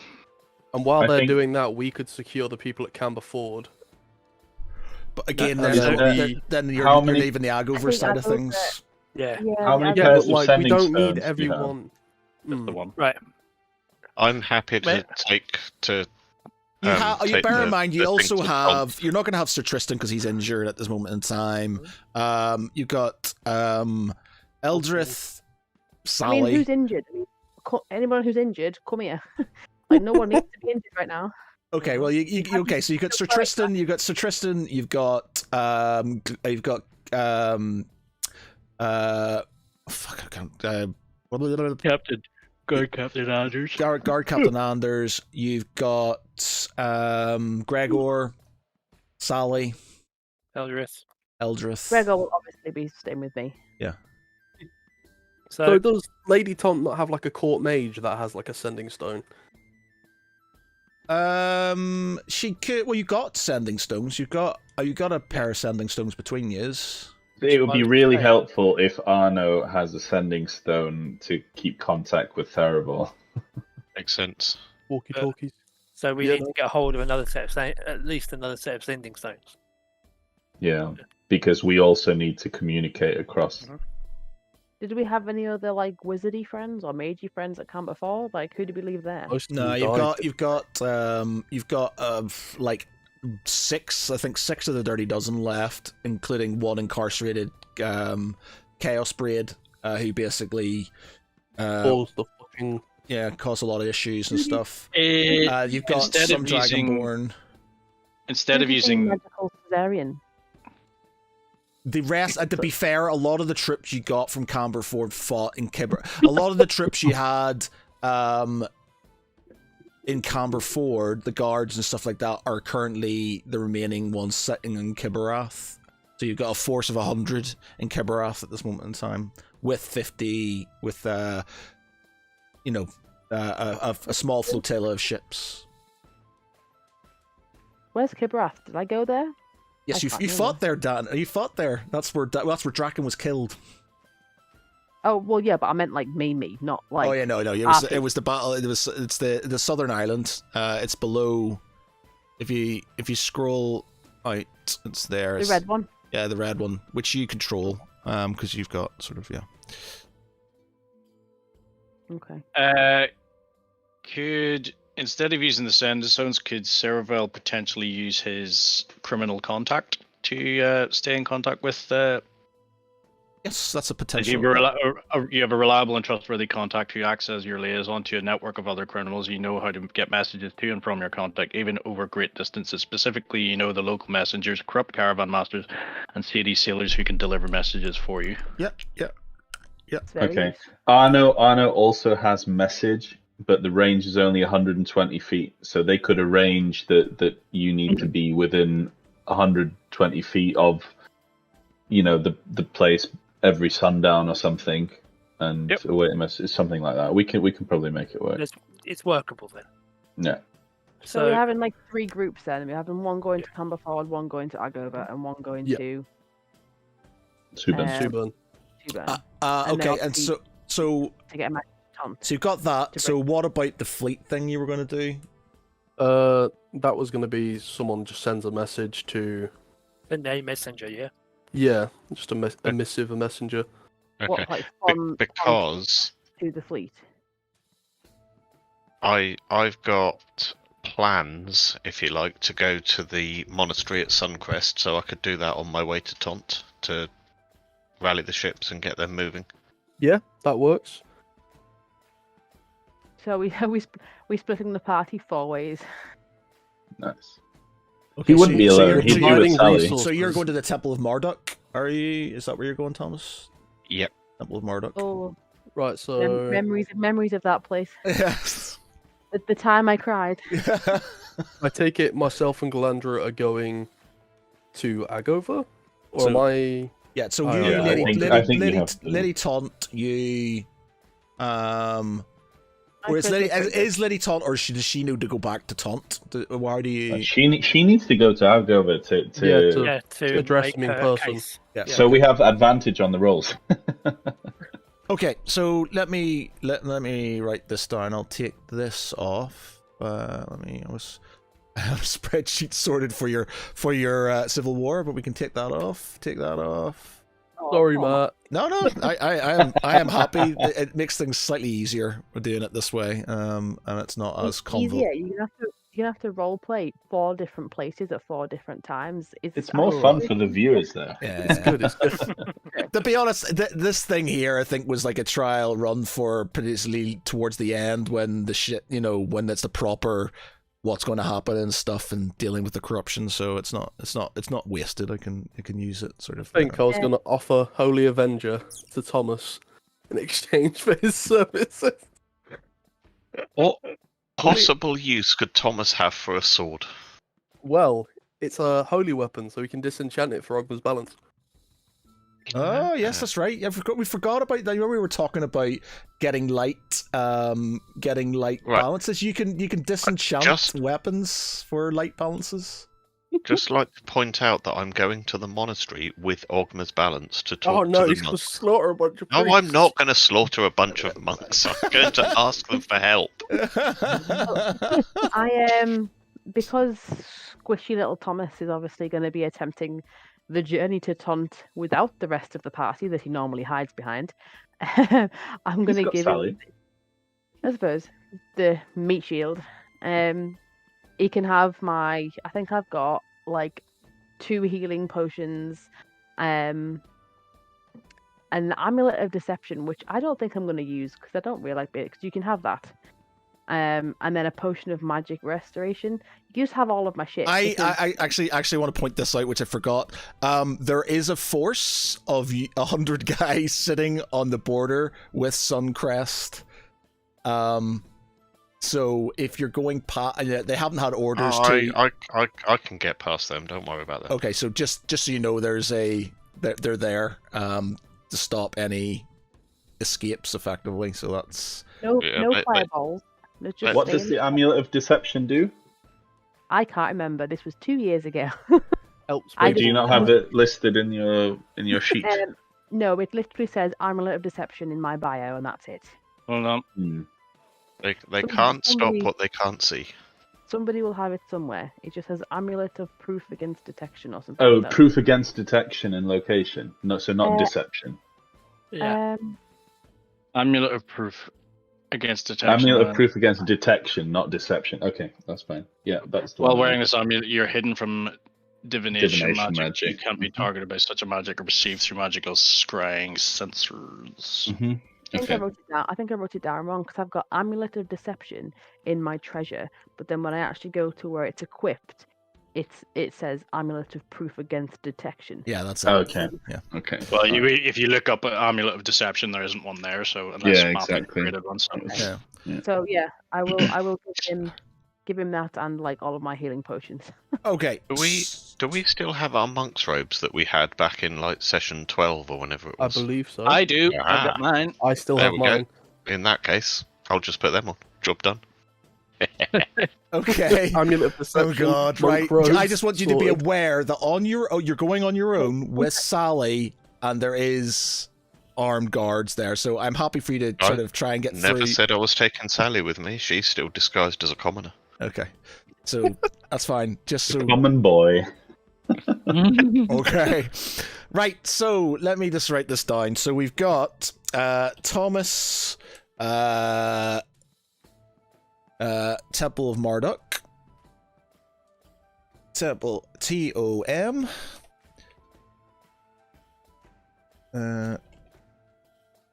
We've got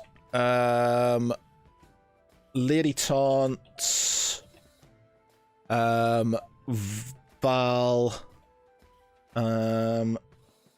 Galandra going to Agover. We've got Lance and Eldrith.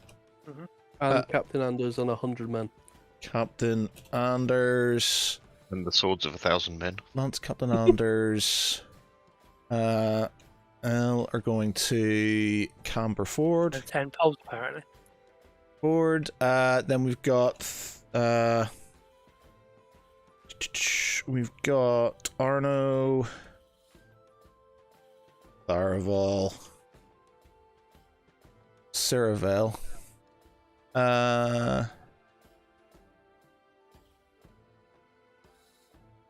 Are going. What are you doing with Nanook, Tharaval? I was just about to say that. Where's Nanook going to go? Nanook is being sent back to training with some of the money that we've got. Okay. Who's she going with, by the way? How are you sort of obviously? Well, I'll take her to the trainer. You can go with Where- Lance to Camberford. Or to Camber Ford, which is surrounded by troops at this moment in time.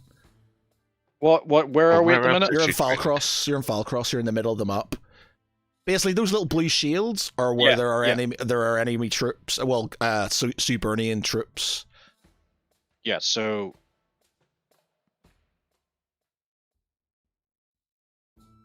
we're in Falcross at the minute, so I'm assuming that there is an animal trainer in Falcross. I guess there might be one Falcross.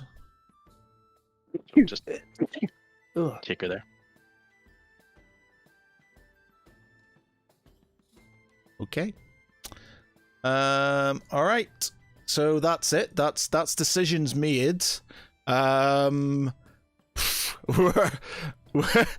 do we go first? Let's try the let's try the easier one. Well, I'll say the easier one first.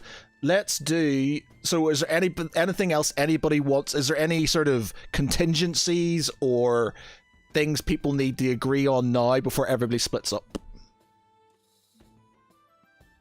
No, I think it's all been discussed. I'm heading where to do we Tom. meet? Back. I'm Back in Falcross at 10 o'clock. Yeah. No. Well, I'm getting the fleet and heading to Suburn. Argover. No, Agover. You're going to Argover. I'm heading to Agover. You see? Lovely. As Thomas can long sail as around I it. know where I'm going. So, Yeah, sending stones. Who has sending stones? You so giving if I one to have Tharabal? one sending stone, Mm-hmm. and I give one to Galandra, Okay. so that I can enter camp before or approach camp before as they're approaching Agover. Yep. Okay. Okay. And then Tharavel and Zeravel can use the criminal contact to meet with Arno. Yeah. Or And On a daily basis. with my message, but like once we're basically gonna wait in Suburn until Agover and Taunt ride up to challenge Suburn. If you get in, if you get in. Okay, right. So, But that's the plan. Yeah, If something has gone shit on the outside, Tharavel will have to find a way to tell Arno, like, abort. abort! We have been identified. Make the sound of a dying giraffe. Oh, dear. Okay. Fucking guard dogs. Okay, so fancy dimension. okay, so right. So everybody's gonna do their thing. We're all splitting up, going off to do our McGubbins. So we'll start off with Thomas first. So Thomas, you make your way north towards the Temple of Marduk. North and slightly west first, because I'm going into the Taunt borders to travel to Sunquest, which might be a slightly longer way, but at least it's Taunt side. Okay, so you go across the because you go across the Falcross Bridge. You see the memorial that has been built there for your victory over the captain's men, and you make your way into Suncrest. Are you disguised at this moment in time? Or are you? Yeah, I'm in monk robes. Do you want to roll me a stealth? No.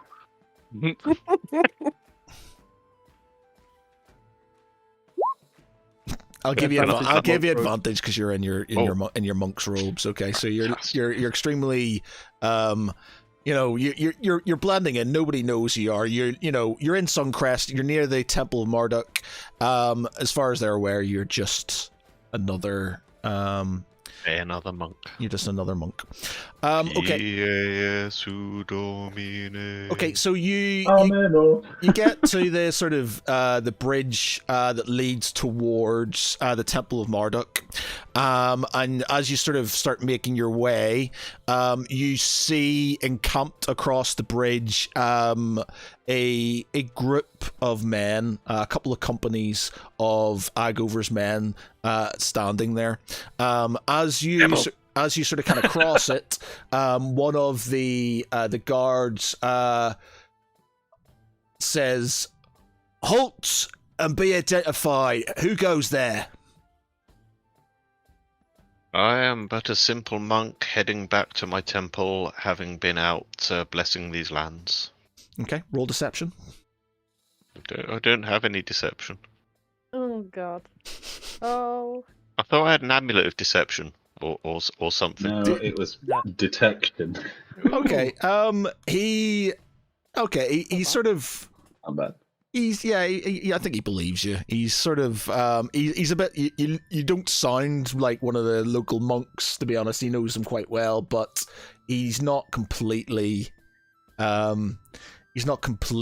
sort of suspicious of you. He just thinks it's a bit odd that you came from that direction instead of but yeah, he's happy enough, and so he sort of kind of lets you go off to on your way. You do note that they are quite heavily armed. How many are there? There's 100 of them. Nice. There's 100 of them. You roll me perception.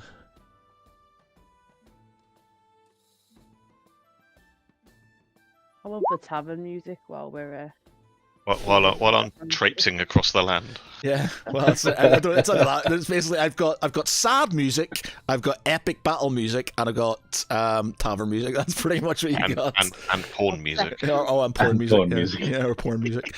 Yeah, so it's okay. So you hear them talking. Oh no! As you sort of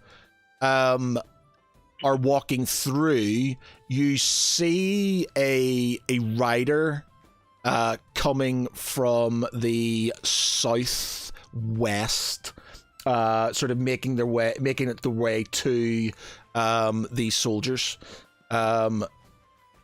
They don't look like they're military. They look like they look like they're sort of kind of a normal person, but they look quite urgent. Oh dear. Messengers. Intercept. So, are you going to carry on, or are you going to? Let me have a quick squiz. Don't have any eavesdropping sort of spells. No, I'll carry on. Okay. I'm not picking fights. You're not going to pick a fight. Okay. As you're going to walking through, you carry on. You hear this sort of rider clatter up and sort of start saying about what's happening in Falcross. Basically, what they're basically telling them what's happened in Falcross. And that's it. Or you carry on towards Marduk. The troops behind you start. Actually, roll me another perception check.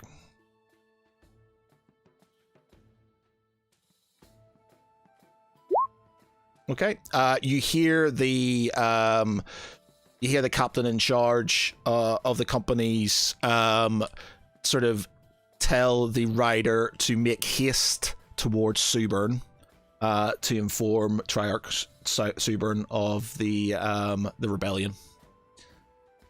And I've got no way of warning anybody this is happening. Well, you went on your own. I know. I did say. Unless you asked another monk unless you went at the monastery, you asked if they had a monk that could ride out. I could do when I get there, yeah. Yeah, just bear in mind they are going to be ahead of you quite substantially. No, I get. Yeah. Okay, so you've got a rider who's going to be that. This, bear in mind, obviously, Arno and Tharavel and stuff have already started making their way as well. So they're going to be sort of in that area by the time the guy comes down. But that's happened. Okay, so you get to the Temple of Marduk. The priests are doing priestly things. They don't really pay much heed to you. Just assume you're one of them. Okay, lower my monk's hood. Clear my throat, kind of noisily from the corner, and announce. I am looking for some assistance from your high leaders. What did we name? What was the guy who what was his name? Hold on, I might have that. Because he had a position as well. The guy who gave himself his life to sort of, he was your first light essence, I think. Yeah, the deacon. Deacon, that's it. Deacon, yeah, that was his. I got his name. Yeah. Well, sort of the new deacon, I guess, is the sort of the guy you're looking for. They look at you sort of in these robes and go, are you from another chapter, brother? Actually, these robes belong to you. I have been wearing them against the chill of the evening, but I've brought them to return them to you. Roll me. Well, actually, they did give you the robes, didn't they? Yeah. Or did you steal the robes? I can't remember. No, they gave them to us. They give it to us. Okay, yeah. So they sort of kind of recognize you and go, "Oh, okay, yes, okay. Thank you, brother. Thank you, brother. Who is it you need to speak to? The deacon? The deacon, please, if he's free. Yeah, I'm happy to wait. Okay, so he is currently in prayers, but I will let him know you are with us. And he sort of kind of totters off to sort of get a audience. Okay, so we will then move on to what's going to be the next one. Okay, entering the city. So Tharaval, Ciravel, and Arno. What is your... Arno would have been adamant that they make plans now, but he is going to be adamant that he rides ahead and is not seen literally with anybody if this is going to work. So okay. he tells the elves to follow on at a couple of hours later or something like that, just so he can go, and he'll get a horse, put his cloak up and ride. Okay, so you make your way to Suburn from the Falcos direction. The gates are guarded and closed. They say that they ask you where you're coming from.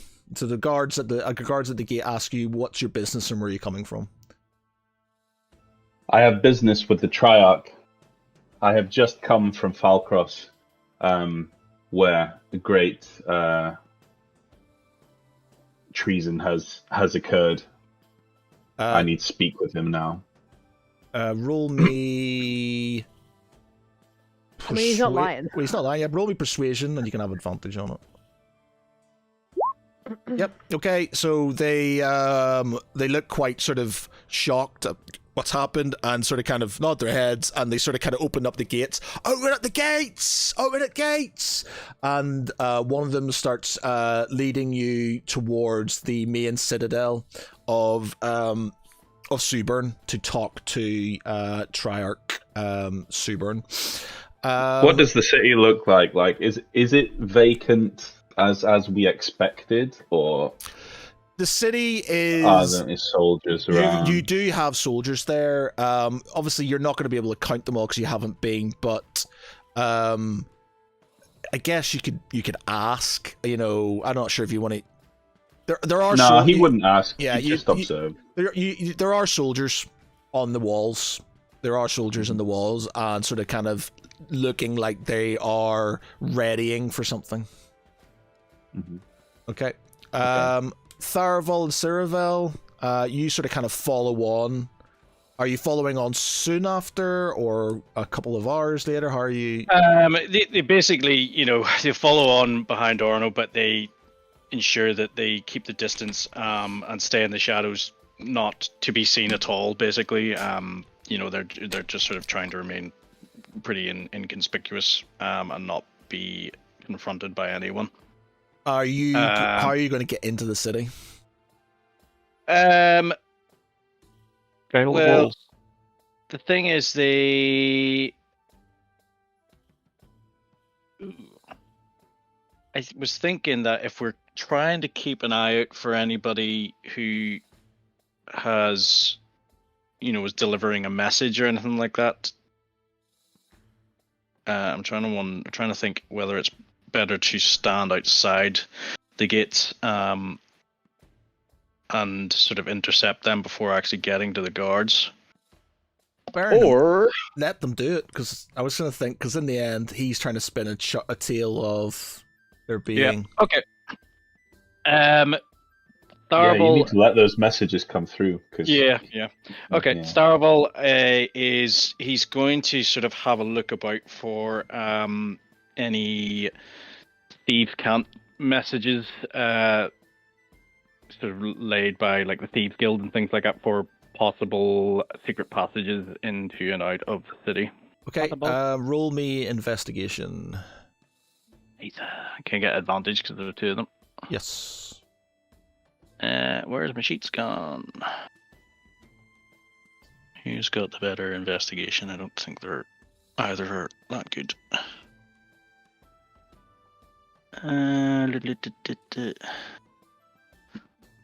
Nope, they're exactly the same.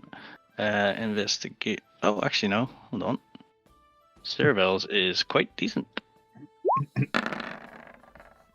Okay, yeah. So, you make sure you're actually give me stealth rolls as well. Sorry, give me stealth rolls too. Okay, first one is Cerevel's. Okay. And second one is Thorvald's. All right. Okay. So basically, unless they get crits, they're not seeing it. So sorry, Thorvald. He's also using his Cloak of Elvenkind. So, sorry, what does that do again? It doesn't matter. Even if it increases, it just means that I need a crit to see you. Basically, but I think it means they get disadvantage on the rolls as well. I'm just going to roll one dice. I'm not going to give them any advantage. I'm just going to roll. I'm not going to give them any sort of. I'm just going to. Okay, so I'm going to roll this. I'm just going to roll this twice. Nope. Okay, so you're not seeing. So you sort of kind of make your way around the base of. Sorry, around the sort of outskirts of the city, and near what looks like a the inlet. Which sort of provides some of the supplies that come from Camberford and the other areas of the island. There is a sort of like a sort of there's like a little inlet where the water goes, and beside that there is there's like a bit of a scratching. Which you sort of recognize as a way into the city. That your kind use to get in and out unseen. Okay. So yeah, they use the. So they get into the city, and again, just sort of sticking to. I'm trying to think what they're actually going to do in the meantime. I suppose they're just going to sort of stay in the dark alleys, try and sort of only move about at night. And wait for word to come back from the criminal contact, I suppose. Okay. Right. Right. We'll move on to Lance. At Camberford. So you and your small army march towards Camberford. You notice. Are you? Oh, I suppose they're liveried as soldiers, so they won't expect. They may expect them to be there. Are you trying to hide amongst them? Or are you moving out in front? How are you sort of kind of going about it? I'll be riding alongside with Elderith. And Guard Captain Anders will be riding at the head. Okay. You sort of move forward. The soldiers are sort of arrayed at the if you sort of kind of remember Camberford, the bridge end, the southern end of the fortification, and you notice a few of them on the walls, and a good chunk of them sort of outside with lining up some of the inhabitants of Camberford. One of them sort of inquisitively looks at you and says, "What news from Falcross?"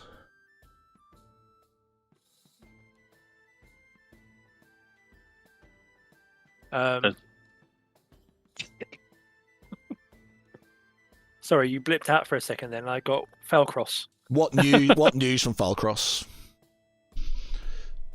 I ride up alongside Guard Captain Anders, waiting to see if they react to my appearance, obviously. And I call out, "Come forth, please. We need to discuss matters." The cat says, "You.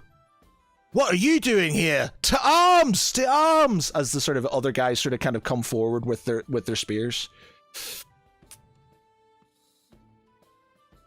How far away are they at this point? They're about. You're sort of riding up on them. They're sort of, I don't know, 20 feet away, 30 feet away. I don't know.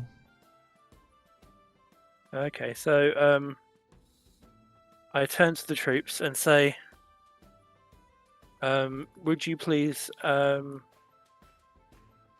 hold here for a moment?" And I turn to Guard Captain Anders and say, "I think I need to take a bit of responsibility here and have a chat with them. I promise not to make too much mess." Guard Captain Anders sort of sighs and sort of says,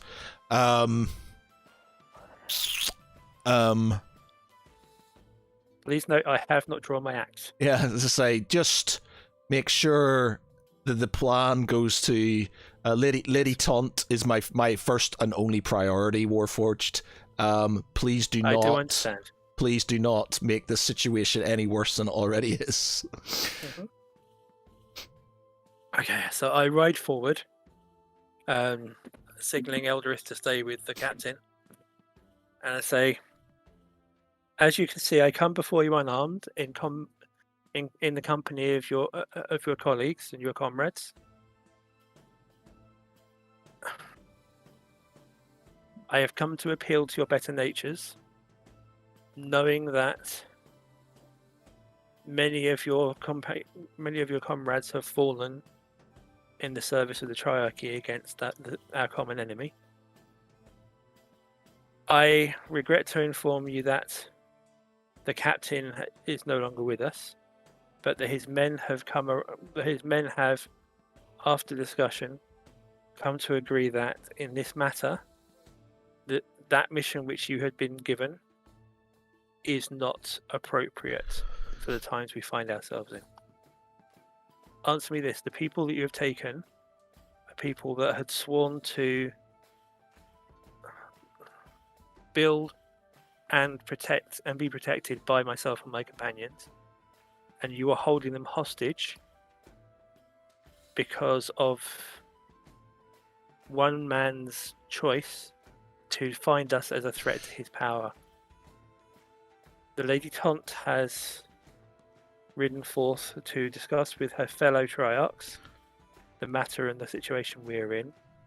I have come with your colleagues to ask that you stand down and you allow us to tend to our colleagues, and that we look at a way to reunite the island so that we may face our true enemy."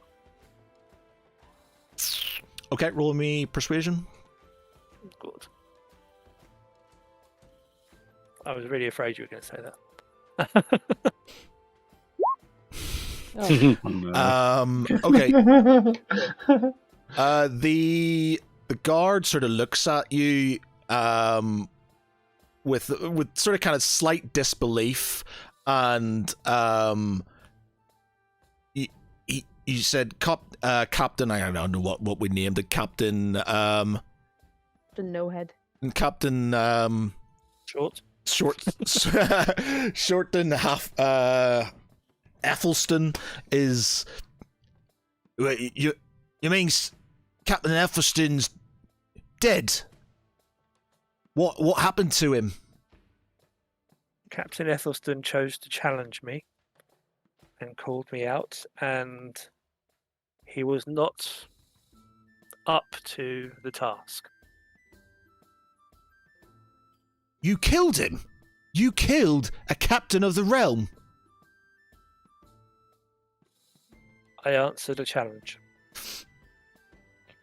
He's completely dumbfounded by what he's hearing, and was the captain not a soldier? He he says, you mention us holding these prisoners hostage. We were ordered by the Triarchy to take them prisoner while you were to be arrested. And he points to the other men behind him. He says, and you men have shown loyalty to these foreigners instead of your own countrymen. You should show shame. You were given an order by your lord, and look at you now. He says, I stand up in my stirrups, loom forward over him, and say, remind me again, where did you stand when we fought those seeking to summon a demon to conquer your island? Where were you and your men when we buried so many that had fallen, standing alongside us to fight horrors untold, and who were cast down by gruesome things conjured from between the realms? okay, roll me... Yeah, my intimidation sucks. He looks at you and says, you think you can come here into my land, pouncing around with your war stories?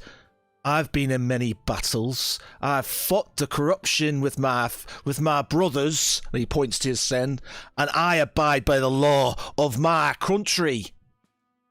You... Why did you change his accent? Because I decided he changed Sounds like Sean Bean. Because he knows he's going to die. He then he just says,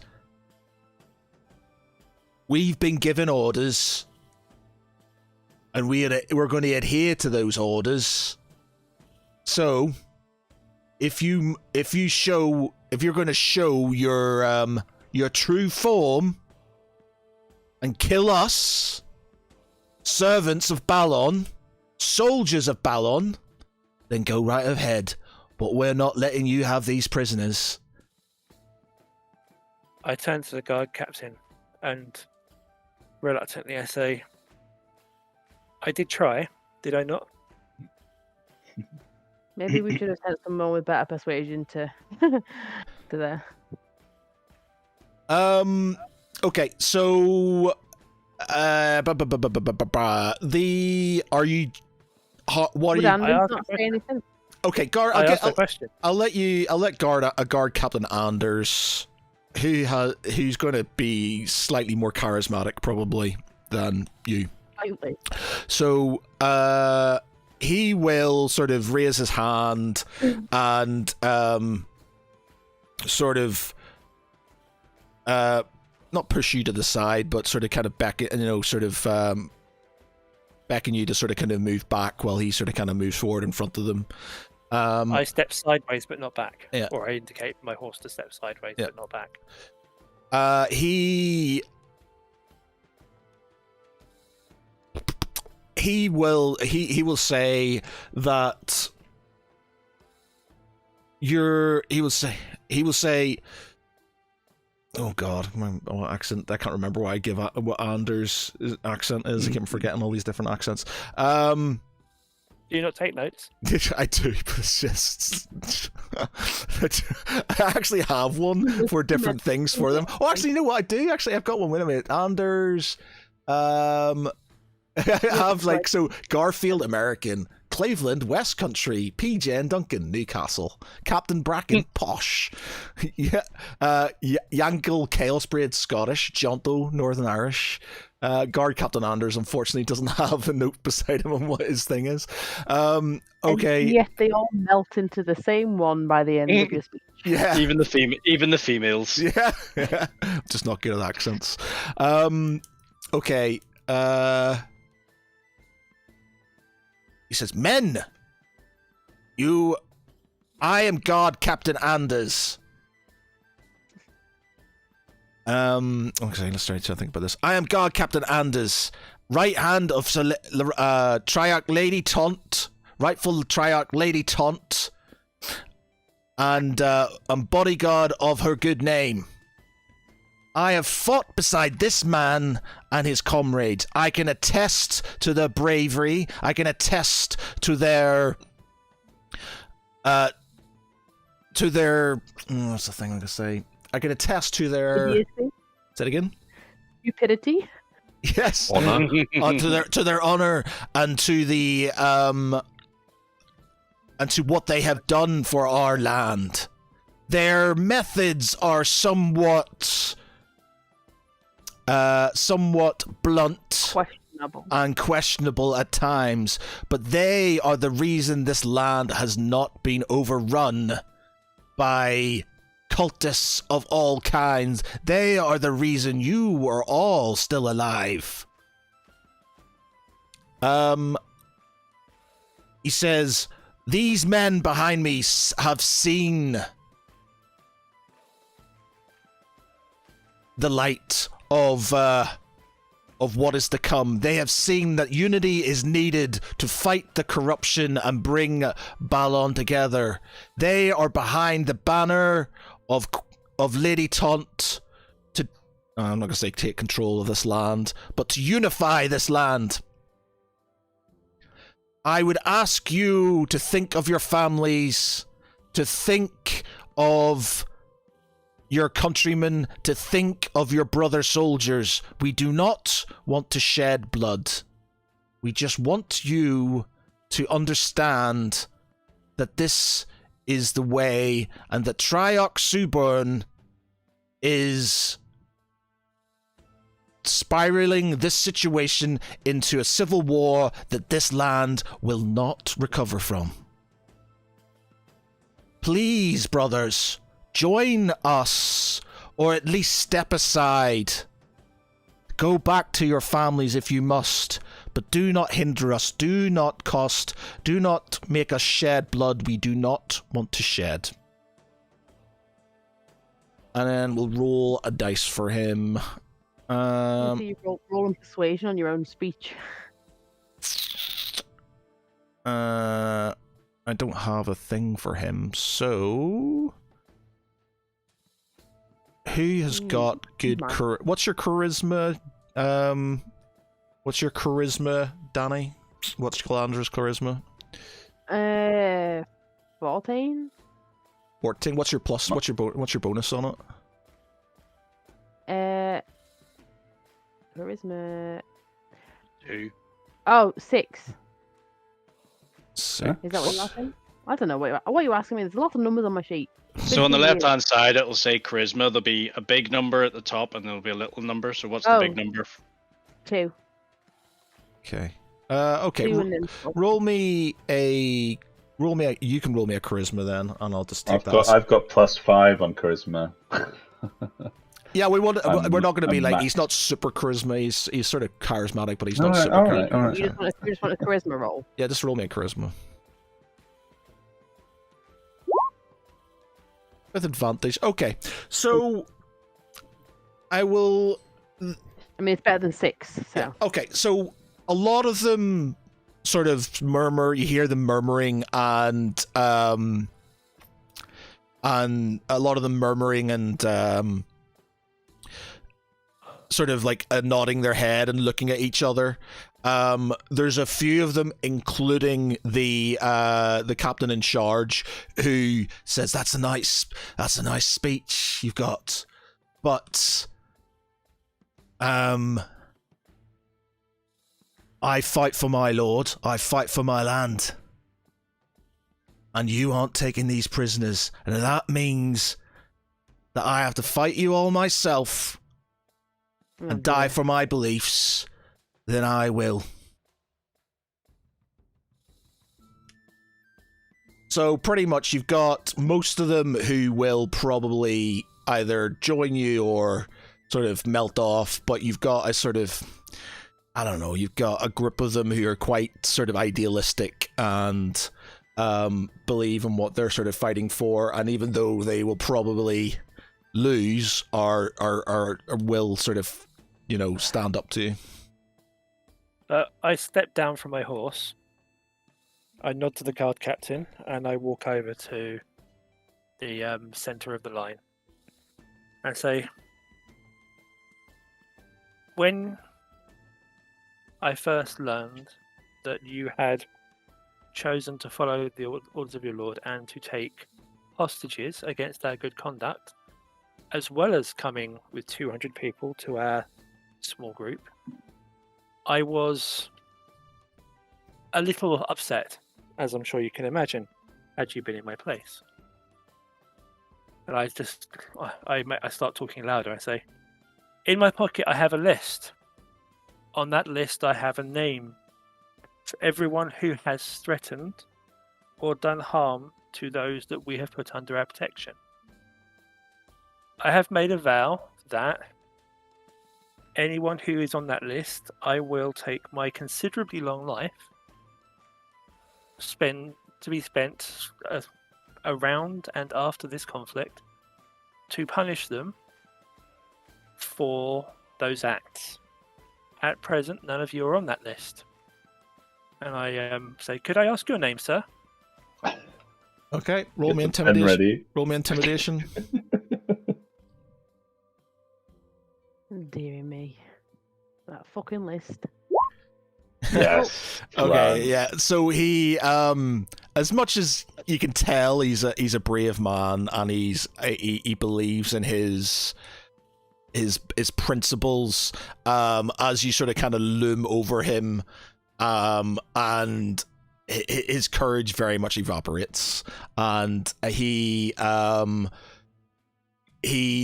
just steps aside, and the sort of lines open up, and he sort of kind of splutters, let them go, and he sort of kind of looks down and looks quite sort of cowed. I nod, and I very gently take his shoulder and say, thank you very much. I do appreciate that you have chosen to listen to me in this matter. Rip his arms off! And I call out, all of you lay down your arms. So they're going to be captive, or are you going to I'm simply asking them to lay down their weapons at the moment until we can ascertain where they stand. Okay, so they lay down their arms, and the Captain Anders sort of beckons, sort of kind of nods on to the 200 to sort of take control of the inverted commas prisoners, and then they open up the gates to Camberford. I release the man's shoulder and I say, once again, I do thank you. I understand this is a difficult situation for you to be in. And I promise you that no harm will come to you or your men as long as they have not done harm to those that we have sworn to protect. And once we have addressed this misunderstanding, I will do what I can to make reparation to you for any slight you feel that you have suffered today. And I walk through, and I enter the gates to Camberford. Okay, roll me perception. Very much trying to heal that damaged reputation that we had last week. Okay, as you're sort of kind of walking through the gates, you see the sort of kind of the remainder of the soldiers, sort of, you know, after hearing what's going on, sort of making their way out to the gate, or, you know, start laying their, as they see you walking through, laying their weapons down. You know, a couple of them sort of kind of run off, but you hear a scream coming from one of the buildings, the towers on the right hand side as you go in through the gate. I speed up and start running towards the tower. Behind me, I hear Elderith accompanying me. Okay, so you run in. As you walk in, you see a drunk soldier. A drunk soldier. trying to have his way with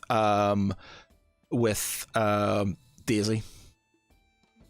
I grabbed the soldier. It was Daisy, isn't it? Is it Daisy? Is it Daisy? What was her name? What was the family? Is it Daisy? The one we The one that I took back with me when I left. Yes, it was Daisy, wasn't it? I think it's Daisy. I think so. Yeah, I grab him by the back of the neck, and I drag him from the room with his heels in the sand and his trousers around his ankles. I I drag him to the gate, where I'm in full view of all of the men, and I say, I vowed that any man who did harm to those under my protection would be on the list. This man won't even make it onto the list because he has committed the crime of rape. And as such, and I pull my I pull my staff from across my shoulders, reverse it so the point's down. I drop him on the floor, and I pin him to the floor with the staff between his legs. As such, he will stay here until he bleeds to death. No one will offer him succor, and I will come back and retrieve my staff at nightfall. Anybody who interferes, anybody who gives him succor in any way, shape, or form, I will treat as condoning his behavior. This is dark. Okay. Roll me intimidation again. You can have advantage on it. Oh wow, that sucks. Oh yeah. Everybody's slightly shocked by you just trailing some random guy out and pinning him to the ground with no trial or you literally, this guy raped somebody and then you just stick a spear through his dick. And they sort of start kind of grasping, going to grasp weapons again. And it's like, one of them says, "He'll do this to us all. They can't be trusted. To arms, brothers." Uh-oh. How far away is the one that was shouting? Almost. You almost had it. Yep, you were this close to perfection. I thought you were going to just sort of say, does anybody have anything to say? And then maybe there would be a bit of discussion. But you literally went straight to stabbing him in the dick and letting him bleed out. Pinning him to the floor. Pinning him to the floor. I thought it was fitting, to be fair, and I enjoyed it. But I understand. I think it's more the fact that you've just literally trailed the guy out who nobody knows about, and then you just thrown him on the ground and stuck him with a spear. So they're his pants around his ankle. With his pants around his ankle, so they don't know why you've done that. So you've literally just run out. Make Falashul proud. So they have no context to this. All they know is one of them has been trailed out of the Camber Ford with his trousers around his ankles and has been stabbed in the dick. So as he shouts from behind me, Alderith comes out leading Daisy, who's still in a state of disarray and weeping. And she walks up to the man and she kicks him, and she starts sobbing as Eldrith holds her up. Okay. Okay. So you explain the situation and you point to Daisy, and Daisy's mother and father come running out and literally, the mother spits on the writhing soldier who's on the ground. You explain what's happened. Roll me a persuasion with advantage, and I'll even give you some additional points on top of it if it's low. Yeah, okay, you don't need to. Okay, so they're persuaded by the evidence in front of them that what's happened, and they sort of go back to sort of being calm again, drop their weapons, and sort of distance themselves from the guy on the ground. I nod, thank them, and then I turn and help Elderith to guide Daisy and her parents away. Okay. All right. Okay. So that's that little rebellion quelled. On to Agover. And Danny has disappeared. So it's he was going to Agover. Val's there. Okay. So Val. Oh no. You're here. And Galandra's gone off to deal with her child, but you make your way to Agover, and as you go, you sort of come to the gates. There's it's they're unaware of any sort of goings on. At this moment in time, there's guards on the gates, but they're sort of, they're just, as you would in a big city, sort of kind of just, they're looking at carts and things that come through, but they're not really stopping anybody from entering the city. Okay. We just walk straight in, I guess? Yeah, just walk through. You're just going straight to the Citadel then to talk to him? Yep, straight to the Citadel. Okay, so you sort of make your way through the throngs of the crowds. You hear a few sort of whispers and things, isn't that, you hear, isn't that Valashul, is there Valashul Nostius? Isn't that sort of Lady Galandra? And sort of a few of them sort of recognize your presence in the city. You make your way to the Citadel, and the guards at the front gate recognize you, but ask you what your business is. Lady Taunt's with me, yeah? Yeah, Correct, oh, sorry, and Lady Taunt's. Obviously, yeah, sorry, I forgot Lady Taunt's with you. So Lady Taunt's there, so there's a lot of sort of gasping and, something, what's happening. Yeah, so it's just like, Lady Taunt, what's your business here? And she... Valashul. Yeah, sorry. Oh, okay, yeah. No, go ahead. No, Lady Taunt's just sort of like, Valashul interjects and decides to be her herald, I guess. Yep. And he says, we're here to request an audience with Triarch Agover. I know the circumstances are unusual, but this is an unusual time. Okay. He sort of kind of looks at you and then at Lady Taunt, not obviously wanting to sort of hinder nobility. He says, actually roll me persuasion, as long as it's not like a fail, like a super low fail, then I'll let you through. Oh great, you're asking me not to roll a fail.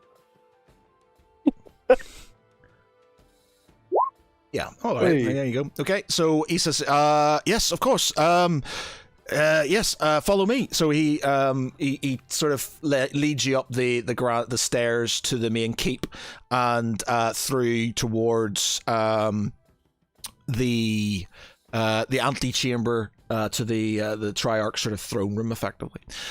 He says, "Wait here. I'll let the Triarch know that you're here." So he sort of kind of runs off as you sit in this sort of antechamber of. Do I see where he runs off? Like, is he running to like the Triarch's office? He sort of kind of goes through the main doors. You sort of, as he opens them, you kind of see the Triarch sitting on his sort of court with people surrounding him. I walk in the envoy's footsteps or whatever, and I just push my way through the doors. As you sort of push through, guards on both sides sort of kind of levy their spears and go, "Halt!"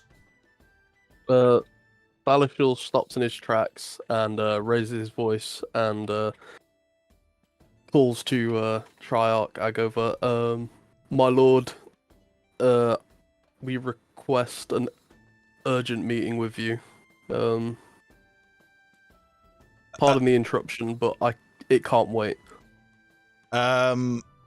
Agover looks at you, and sort of looks at the guards, and then he obviously notices Lady Taunton behind you. He's like, Lady Taunt, there are protocols, to ask. If you wanted to speak to me, you had to but send me a message. You didn't need your bodyguard to bust into my chamber. Husband, no. Your husband to be the bust into my chamber. But trying to ignore the innuendos. He says this is highly irregular, but if it's urgent, then I guess we can speak. Captain, can you please clear the chamber? I will speak to Lady Taunt and her men. So he clears the chamber and sort of sits there with a quizzical look on his face as you approach his throne, basically. Okay. As I'm sure you've heard by now, the campaign to Kibarath was a success, but what we found there was more troubling than fighting the evil alone.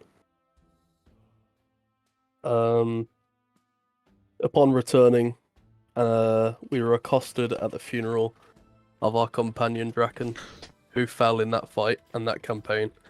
Yeah, he was there, so he kind of knows. Oh, he was there? Yeah, he was there. He knows, yeah. Oh shit, he was there, fuck. Yeah, he knows. Was he? I only thought it was Triarch Subban, and that's why we had this, Super and Anna. Agover was sort of saying to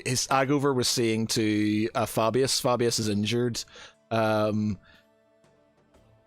So yeah. Okay, so how soon after the funeral were we?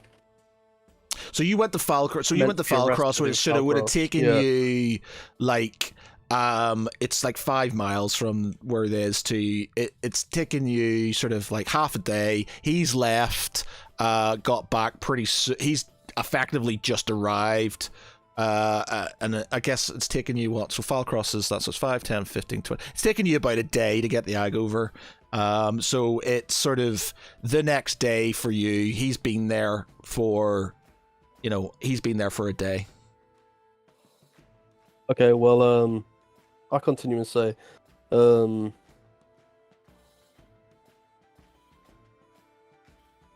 do I say? So you were explaining about what he would have witnessed. Yeah, okay. Yeah. So forego that and say, after what transpired at the funeral, we were accosted by Triarch Subban, who is the cause for my concern on what we found in Kibarath. We were waiting to have a diplomatic resolution and have him stand trial for his supposed connections to the cult of Slackrafel. But he tried to apprehend us prior to that being possible. Okay. Roll me deception. Oh god. Whose has got the better deception, by the way? You or Galandra? It's probably gonna be Galandra, to be fair, but I'll roll it. It's fine. Ah, fuck. I'll let you. What's Galandra's deception like? Does any of it? What's her? I can't access her sheet, so. 1 minute. Oh no, I can. No, I'll see it. It's the same as mine. So. Is it? Okay. Yeah. You can roll hers as well. Ah, okay. All right, there you go. Okay, so as you're sort of kind of slightly tongue-tied in your sort of deception, she sort of kind of steps in and sort of states it slightly more eloquently. Triarch's Agover seems slightly taken aback by the accusation. I know Agover's a bit of a prickly fellow, but a damn cultist. This is most concerning. You do know these are dire charges. What evidence do you have? We found correspondence while investigating the ruins. Unfortunately, our ships are still to return from Kibarath with the evidence on board.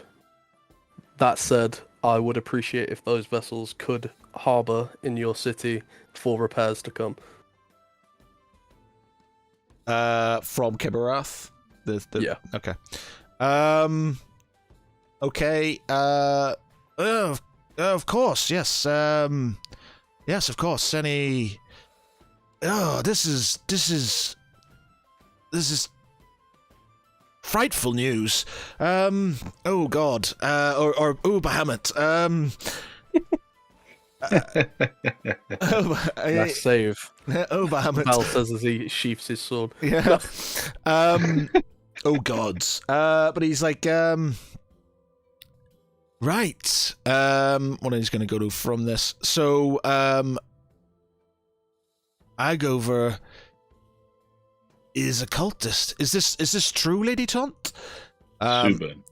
Lady Taunt, or sorry, Agover. Sorry, Subern's a traitor, is he? And you can. And is this true, Lady Taunt? She obviously slightly sheepish, but sort of with a confident sort of. I'm afraid so. Triarch.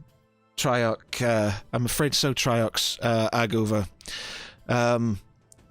He set upon myself and my and these heroes when we established his treachery, and we managed to escape. We are here to gather your strength and help us to dethrone this this tyrant.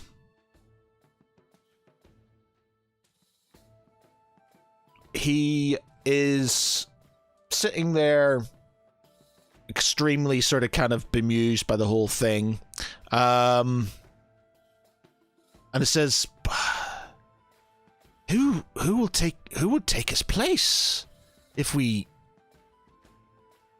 I don't know if I can believe it or not. I'm going to have to see the evidence. I'm afraid I'm going to have to see the evidence. These are dire charges, and I believe in the rule of law. You know me, Lady Taunt. I have to have proof that this is true. Not to say you are untrustworthy folks, but we can't just cast allegations without any evidence in front of us.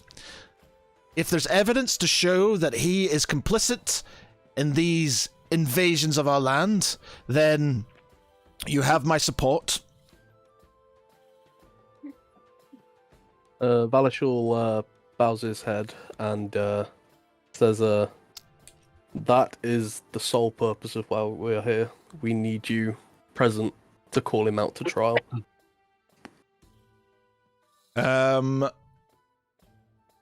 Okay, so he agrees. Well, I guess we should make haste to Subern. I will place a guard on the city and bring some of my men with us. I guess we should make our way. It'll take us a couple of days to get there. Let's hope he doesn't do any damage in the meantime.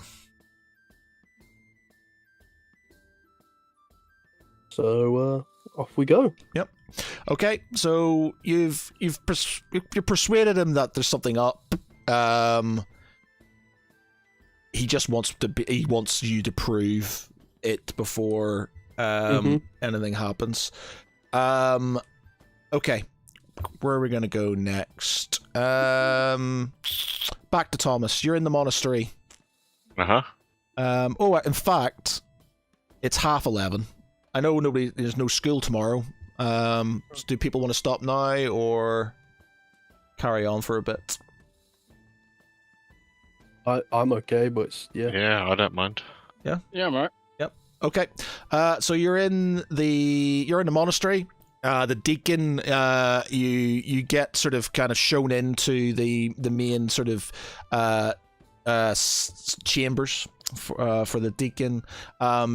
He is not the main chambers. He's actually in the room with the what was the name of the crystal?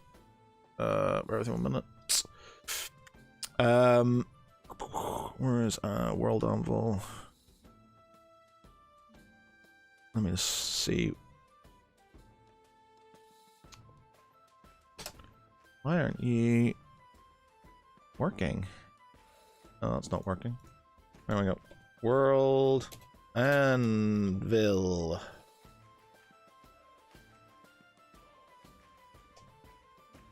World Anvil.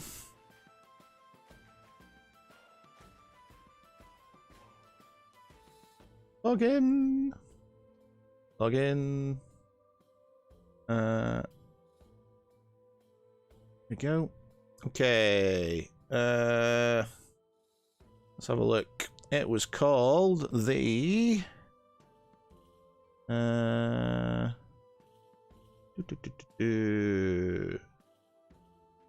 magic items. We're looking at magic items. It was called the Crystal of Divination. That was it. The Crystal of Divination. So he's standing. Crystal of Divination. Colored crystal resides in the central sanctum of the Temple of Marduk. In fact, we can look at this. The Crystal of Divination is a large cyan-colored crystal that resides in the central sanctum of the Temple of Marduk. Where it came from is steeped in myth and mystery, but the general consensus is that it is the last remaining crystal of power from a now-destroyed portal of Babylon, saved potentially by Lord Crazy Agover, as gifted the Temple of Marduk on the completion of its structure. The crystal itself would seem to be benign to most people who observe it, but the monks of the temple know differently and few are allowed to be in its presence, let alone look upon it. Those who are may witness the future or even find themselves in the presence of the divine himself, but unfortunately there are those who have gazed upon its glory and never returned. Refer to the account of taken of the fall of Soldan Solitaire. Okay, so yeah, we'll do that actually. Okay, so he sort of beckons you in to the room. You get this sort of kind of feeling of, this is the first time you've been back in this room since, you've since the fall of Soldan and the meeting of Valashul.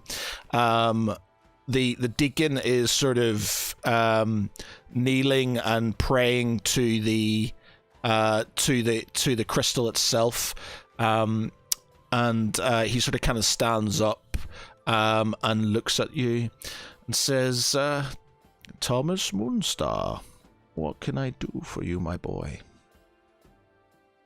I have need of your assistance. I will not enter the room or not get close to the crystal in the middle as such whilst holding Ogma's balance, but we'll hold it up and say, I assume you're familiar with this. It appears to be somewhat out of balance. I was hoping that I could get some advice from yourselves on how I could bring it back in, and potentially bring the light back into the crystal. This deacon is the new one who replaced the one who gave you your first light charge. Mm-hmm. They obviously, because it's Ogma's balance, that it's not a relic that it's a relic of a different god, effectively. So he's maybe not as familiar with it Right, but the new deacon, I'm assuming, came from the ranks of the original monks, and it isn't just some random newbie. Yeah, it's certainly from the ranks of the monks. Yes. Yeah. So I'd assume he'd have some kind of knowledge and history of. Well, I mean, he knows who I am. So yeah. Okay. All right. Okay. Of course. All right. Okay. He says. I'd keep that away from our relic. If it's out of balance, it could have catastrophic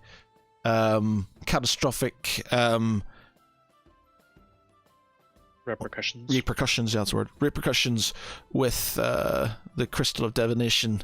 Unfortunately, you were present at the last cataclysm to the end of one of your fellows, so maybe we should leave this place and talk outside. Completely understand, and I'm happy to keep this crystal as far away from your crystal as possible. Okay, so he walks you outside, and he sort of looks at you and says, "It would seem much has happened since last we saw you here. It would also seem that the trouble that followed you here is still following you on this land. Do you care to elaborate?" It appears that we have slightly misjudged some of our actions. We lost another of our party.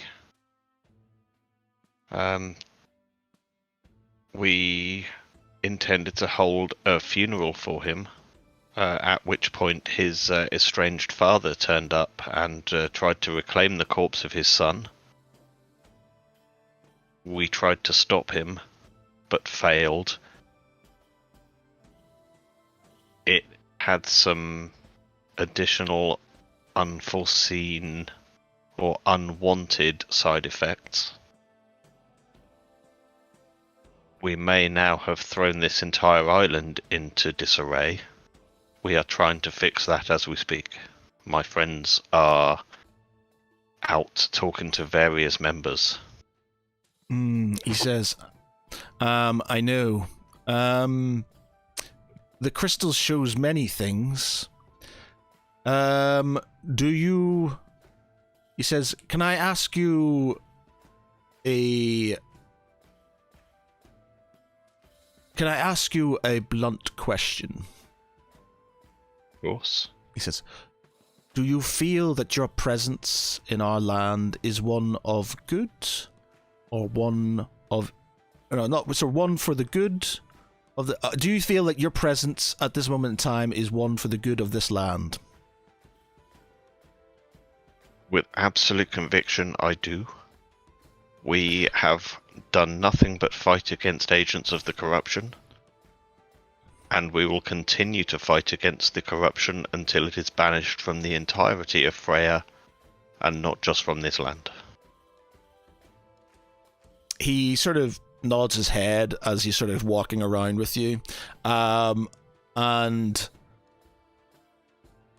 says, his voice is being somewhat quiet of late, but I am told you saw the manifestation of his avatar at the Battle of Kiberath. Is this true? It is true. We stood in his presence. He says, then you are greatly blessed.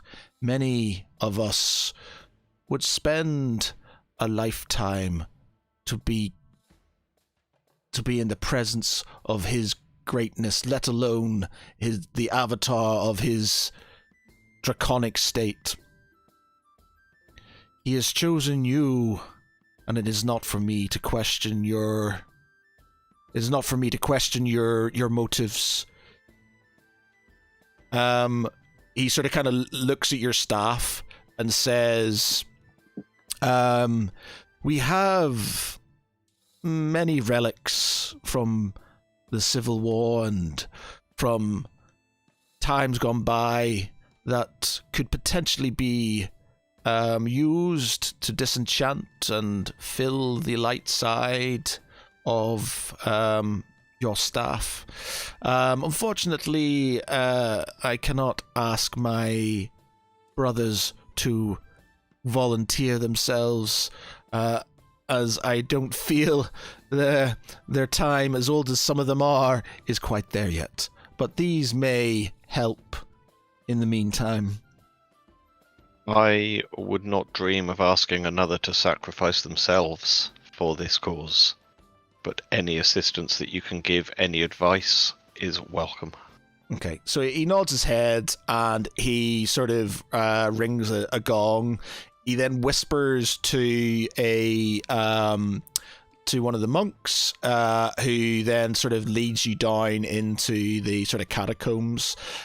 He points you towards a sort of like a chest of different sort of items, quite sort of ornate looking items, some with sort of little glass vials which have like finger bones of saints and of heroes from different periods of the Balon's history and their war against Huthway. He sort of kind of basically he just gives these to you to use. I will nod my thanks and say, there is one more favour I would ask of you. So you get them and you go back upstairs and you ask the favour. He says, "Of course, my boy. What is it you need?" The soldiers that have been encamped outside of your monastery, they have sent word of an insurrection to... Is it Suburn they've gone to? Yes, Suburn, yeah. These words are somewhat false and very much against my friends and the work that we are doing. I would ask that you dispatch a rider and a messenger to disparage such accusations and attempt to smooth the way for my friends to move through the town. A rider to the soldiers? A rider to the lords and the... To Suburn? Yeah, to the Council of Suburn. Right, so... You kind That'll of... work against what Anna's trying to do, though, isn't it? They want Suburn to have all of the proof of what's gone down. Arno's not trying to say it didn't happen. He's trying to say it did, and he's against it, so he can plant himself in there. So it's not actually going to hurt us if Suburn gets word of all of this. So Arno's already told him. That's what I mean. Right, okay. Yeah. I suppose it's too late to intercept that rider, and a monk probably couldn't do very much anyway against them, could they? No. Okay. All right. So are you making your way back you making your way up the Taunt then? Mm-hmm. Are you gonna go past the soldiers again? So I would assume that I can find an alternate route north out of the Abbey and past those soldiers without being seen. You're told that you would need to go north. The only way across to sort of towards Taunt is by going along the sort of north, as you can see on the map, sort of northeast, and then around sort of lake.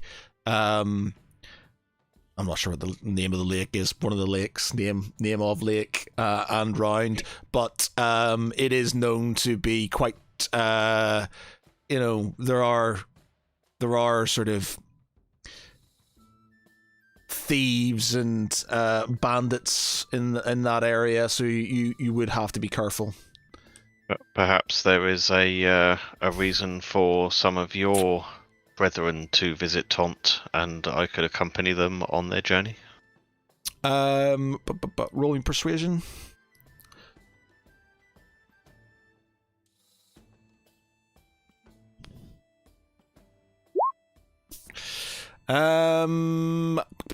He's sort of like my boy, I want to help, but there are few of us left, and I do not want these soldiers to come to this holy place and desecrate it. So I'm afraid, with Bahamut with you, you will have to go on your own. How far is one hex on this map? 5 miles. You can do about 20 in a day, sort of. Well, it's about 15 in a day, 50, maybe 20 if you're sort of really pushing it and stuff. So if I was to have one of these... Phantom Steed, yeah, you could get there in half a day. Oh, let's do that. Nice. And you're going through the soldiers. No, I'll go around the soldiers. All right, okay. So wait a minute. Let me just context. But at least with a decent speed. So you got 5, 10, 15, 20, 25, 30, 35. Wait a minute. 5, 10, 15, 20, 25, 30, 35. Oh, actually, no, you can't go that way. I just lied. You can't. The bridge is the only way across. That is actually, that's a cliff face down. That's actually on a lower level. My apologies. Yeah, I forgot. That's a lower level. So yeah, there's no way. You have to go across the bridge. That's the only way to get through, unless you go back the way you came and through. In that case, I will ask to have an extended loan of the monk's robes and continue my journey in disguise. Okay. So roll me another stealth check then, I guess. Would it be stealth? Yeah, stealth. Roll me another stealth. It was stealth before, so yeah, roll me a stealth. Yep, okay. So you walk through. The soldiers are they're sort of, it looks like they are they're readying themselves for orders. There's lots of commotion. They ask what you're. They ask, you to stop again. And they say that no one can cross the bridge. This area is under control until further orders from Triarch Suborn.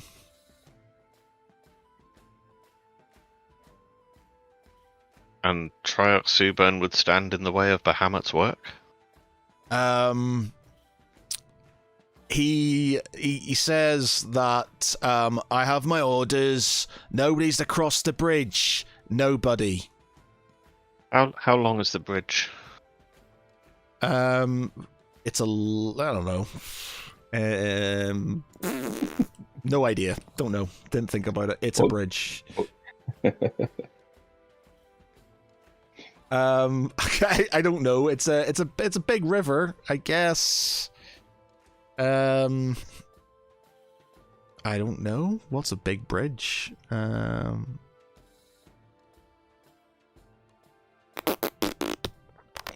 idea. Don't know. Couldn't tell you.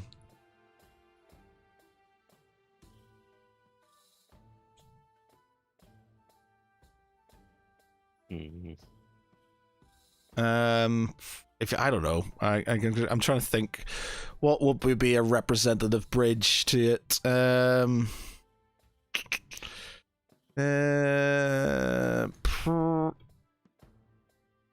Let's see. No, I don't. I'll tell you what. I don't think.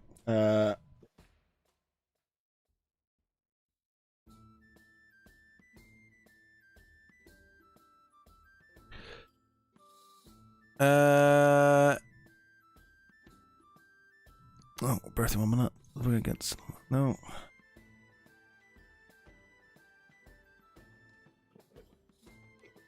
It is 160 meters. 160 meters. 160 meters. So about 350 feet. Wait, 350 feet, yes. And are they all along the bridge, or are they just camped one side of it? They're camped at one side. Fireball. Well, if needs be. For now, one of them. Bar step. You teleport up to 60 feet to an unoccupied space. It's in turn before spell ends. Okay, so you... And then I'm going to run and dash, so I'm 120 feet away. Okay.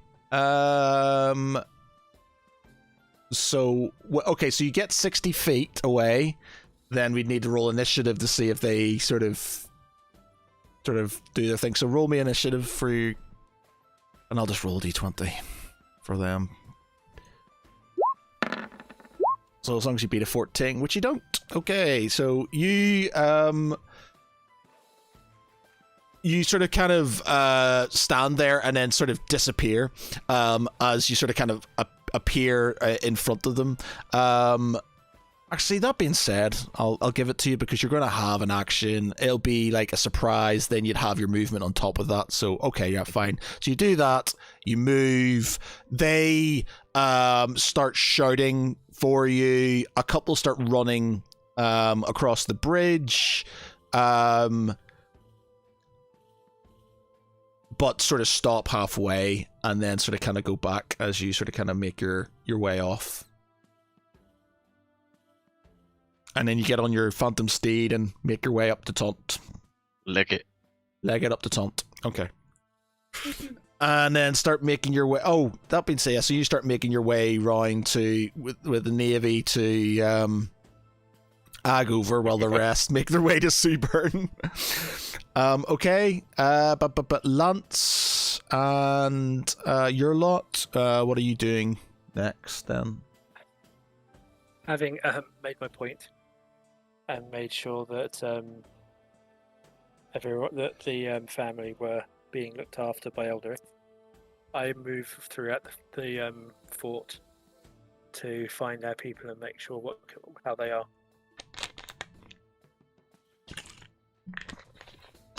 Yeah, there hasn't, bar sort of some sort of overturned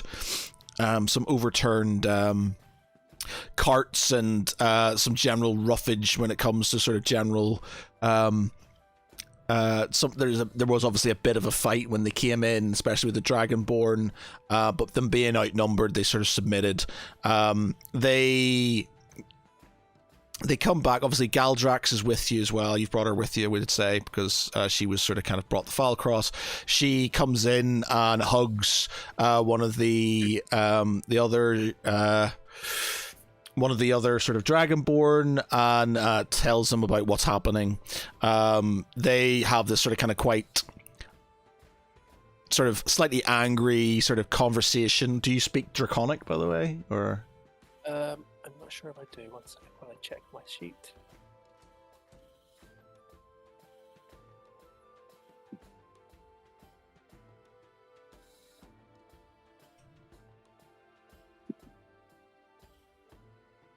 No, I've only got common and elvish. Yeah.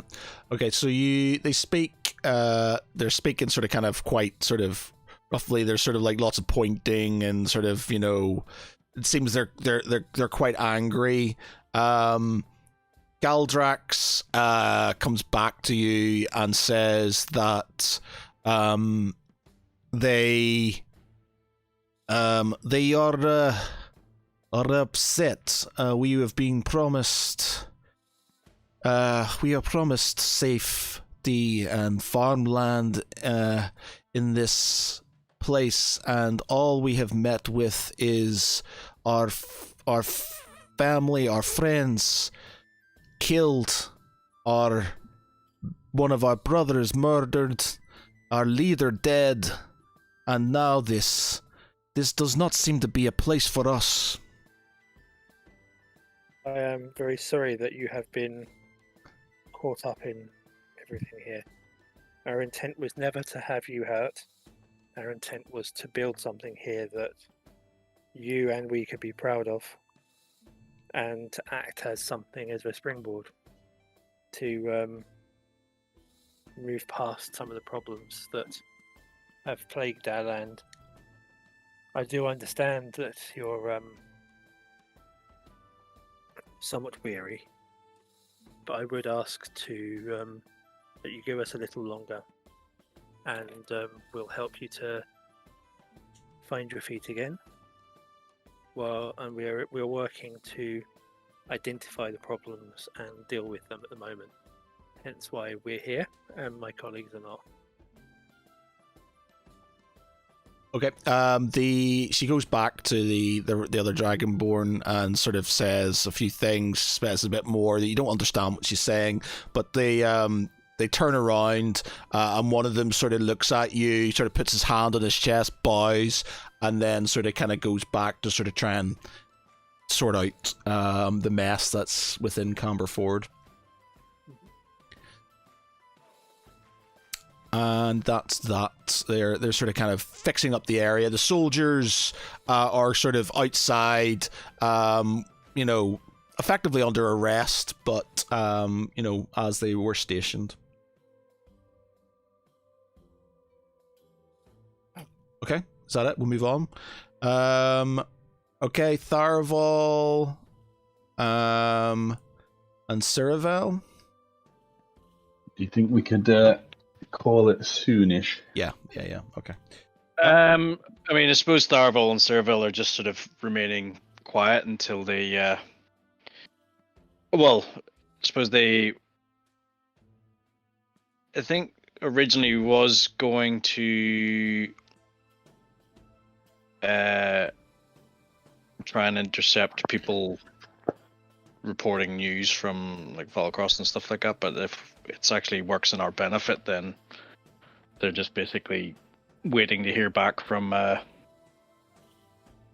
Arno. Okay, are you moving around, or are you just sort of staying in one place? What are you doing?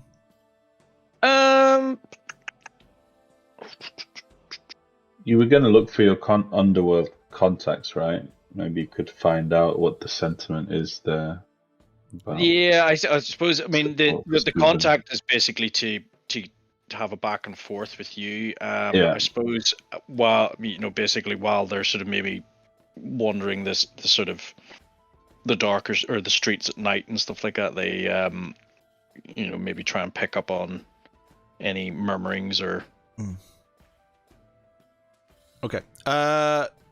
Okay, Arno. Well, could you maybe like start spreading rumor through them of Subin being a cultist? Could do that actually. Not a bad idea.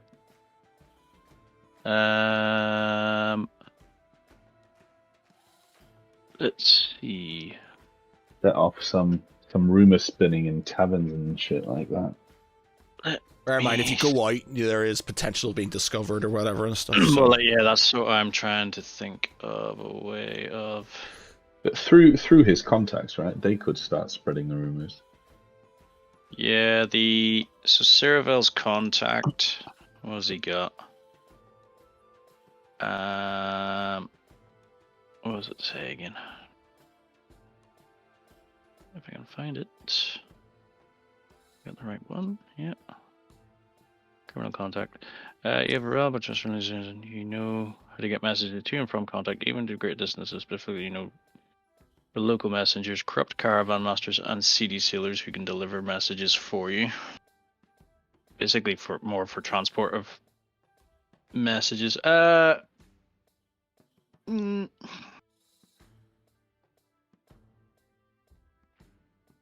I think for the time being, they're just going to, sort of listen to or sort of try and hear for what the word is on the streets and things like that. They're going to stay away from. They're going to stay in the dark, and they're going to stay away from the likes of taverns and things like that. If there's any sort of extra actions that may need to be taken, as in like sort of spreading rumors and things like that, then they will do that. But for the time being, it's I think it's basically just waiting to hear back from Arno and keeping it low key. Okay. Would one of your contacts somehow make themselves known to Arno somehow, or I don't know? Yeah, I mean the contact, I suppose, from Tharavel and Serval's point of view, they will have described you, and we will have, I think, as we had agreed, that we would meet at a certain time on each day. Yeah. Mm-hmm. Yeah. Okay. Cool. Okay, so Arno, you make your way to the main citadel, and you get thrust upon sort of the presence of Triarch Subern, who's standing there with some of his generals, pointing at maps and sort of arguing with some of his men. He looks at you and says, "Who the bloody hell are you?" Arno bows and says, "My lord, I have grave news. My name is Arno Jerkel, and I come to you from Falcross." Sorry, carry on. No, he's just going to go and say, you heard about what events transpired at the funeral pyres. He says, I was bloody there. I saw those murdering bastards. Wait a minute. I think I know you. You were there as well, weren't you? I was. I tried to stop the insanity, but they didn't listen to me. These so-called heroes of Falcross and wherever else in Balan. It was the last straw for me. And when you tried to see them arrested, rightfully so I might add, they beheaded one of your captains. I was able to flee, and I came straight here to pledge my allegiance to you and assist you any way that I can. Roll me this. Well, it's not deception, is it? It is in a way. Roll me deception. It is deception. Yeah.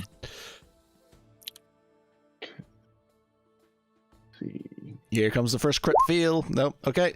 So he's just like, by Jove, that's, oh my God. He's just like, I knew this. I knew this would happen. Those treacherous bastards. And what of my men? My lord, the news gets worse. With an inspiring speech backed by the Lady Taunt, they have pledged fealty to her. He sort of he looks shocked, and he sort of looks at one of the generals and says,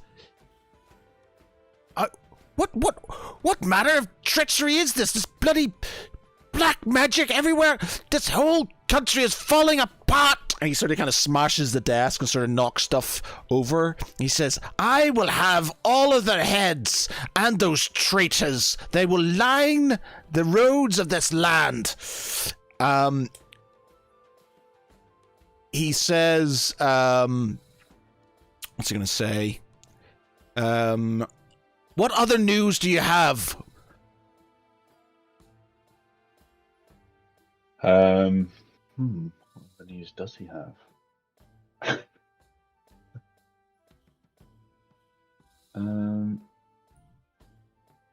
What do they intend to do with with my men? What do they intend to do with my men?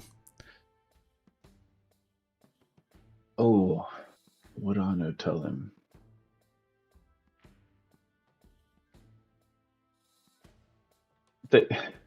Arno would say they intend to rally a cause for the Lady Taunt to be installed as Triarch as immediately as possible. And she's going to overthrow the Triarchy. I respected her family, but I knew she was trouble from when she was a child. I think he'd tell them that they're going to instill her as Triarch. I wouldn't tell him that she's going for like sole rulership. Okay. Because he questioned her before, didn't he? That she was not yet Triarch, and it's he's just like going against the bloody rules, going against the laws of this land. He turns around. She's like, General, get the men in the north to take Suncrest. We are to march towards Taunt at most haste and lay siege. Lady Taunt will not take her seat. My lord, if I may, the Lady Taunt has planned something else. She is not in her homeland. She plans to rally troops around. I would not make any drastic movements of your forces. Stay at the borders and see what comes. Roll me persuasion. That's actually going to be a 19 because of my silver tongue trait, where if I ever roll below a 10, it counts as 10 anyway. So I've got 10 plus 9. Huh? What? All right. So yeah, the roll is. So the roll is actually Okay. 2. Okay. So he sort of says, yeah, you're the bard. You're quite yes. Thank you. You need to stay close. We'll have need of you. General, I will serve any way I can, my lord, and he'll do it like a flourish bow. He sort of kind of appreciates that and sort of kind of nods his head and says, right, General, make ready the defenses. Tell the troops in the north to make their way south, so they're not cut off, and we will await. Are they going to await? Or have you implied that she's going to attack Suburn? No, not at all. I've just told them to just delay and see what movements that they're going to. Okay, so she says, okay, so he's going to say, it's just delay tactics. I'm trying to get him not to. Yeah, okay, so he says, okay, General, keep the troops in the north poised at my word to take Suncrest, to move across the bridge and take Suncrest. I would also like the men at that have taken Camberford to move. Where are we gonna go? With haste to the bridge at Falcross, and take, or sorry, to take the Actually, no, because the men are at Falcross, aren't they? To where are they gonna go? Where's he? Well, he doesn't know they've been taken yet. So no. All right, so he tells them he orders them to come back to Suburn with the prisoners.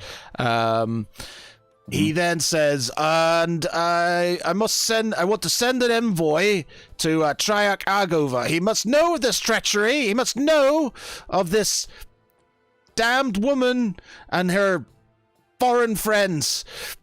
We will burn them out, root and stem, and take this land back for the Balinese. So he sort of sends out a rider to sort of kind of go off to go towards Agover. Very wise, my lord. Cool. All right. Danny, while you've been away doing with your kids, you've persuaded or Valshul. Well, you helping Valshul persuaded Lord Agover to that Suburn was a traitor and working in league with the cultists.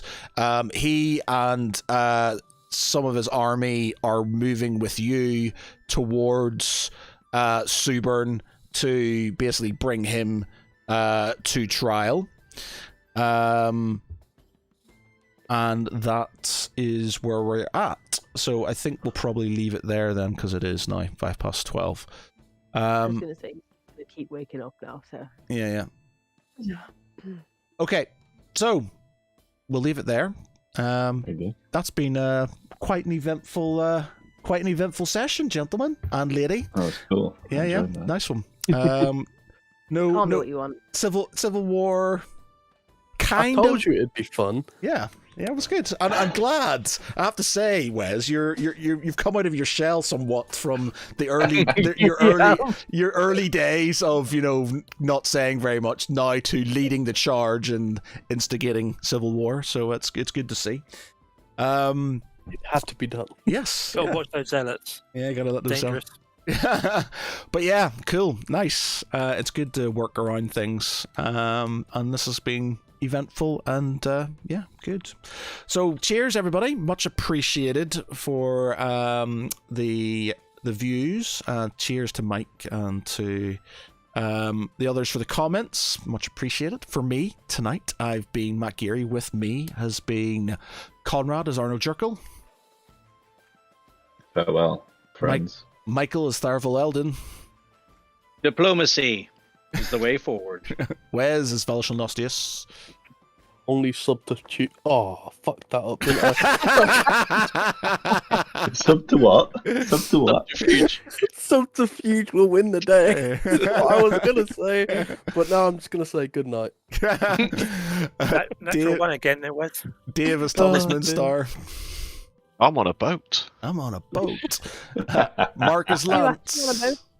Nailed it. He is on a boat. He made it. He made it past 2 sets of guards, and got some relics and is now currently leading a fleet down towards Agover. And finally, Danny as Glandra Rivenstar. One of these sessions, I'll do it full without going to my kids. Night, everybody. Bye. Bye. Bye.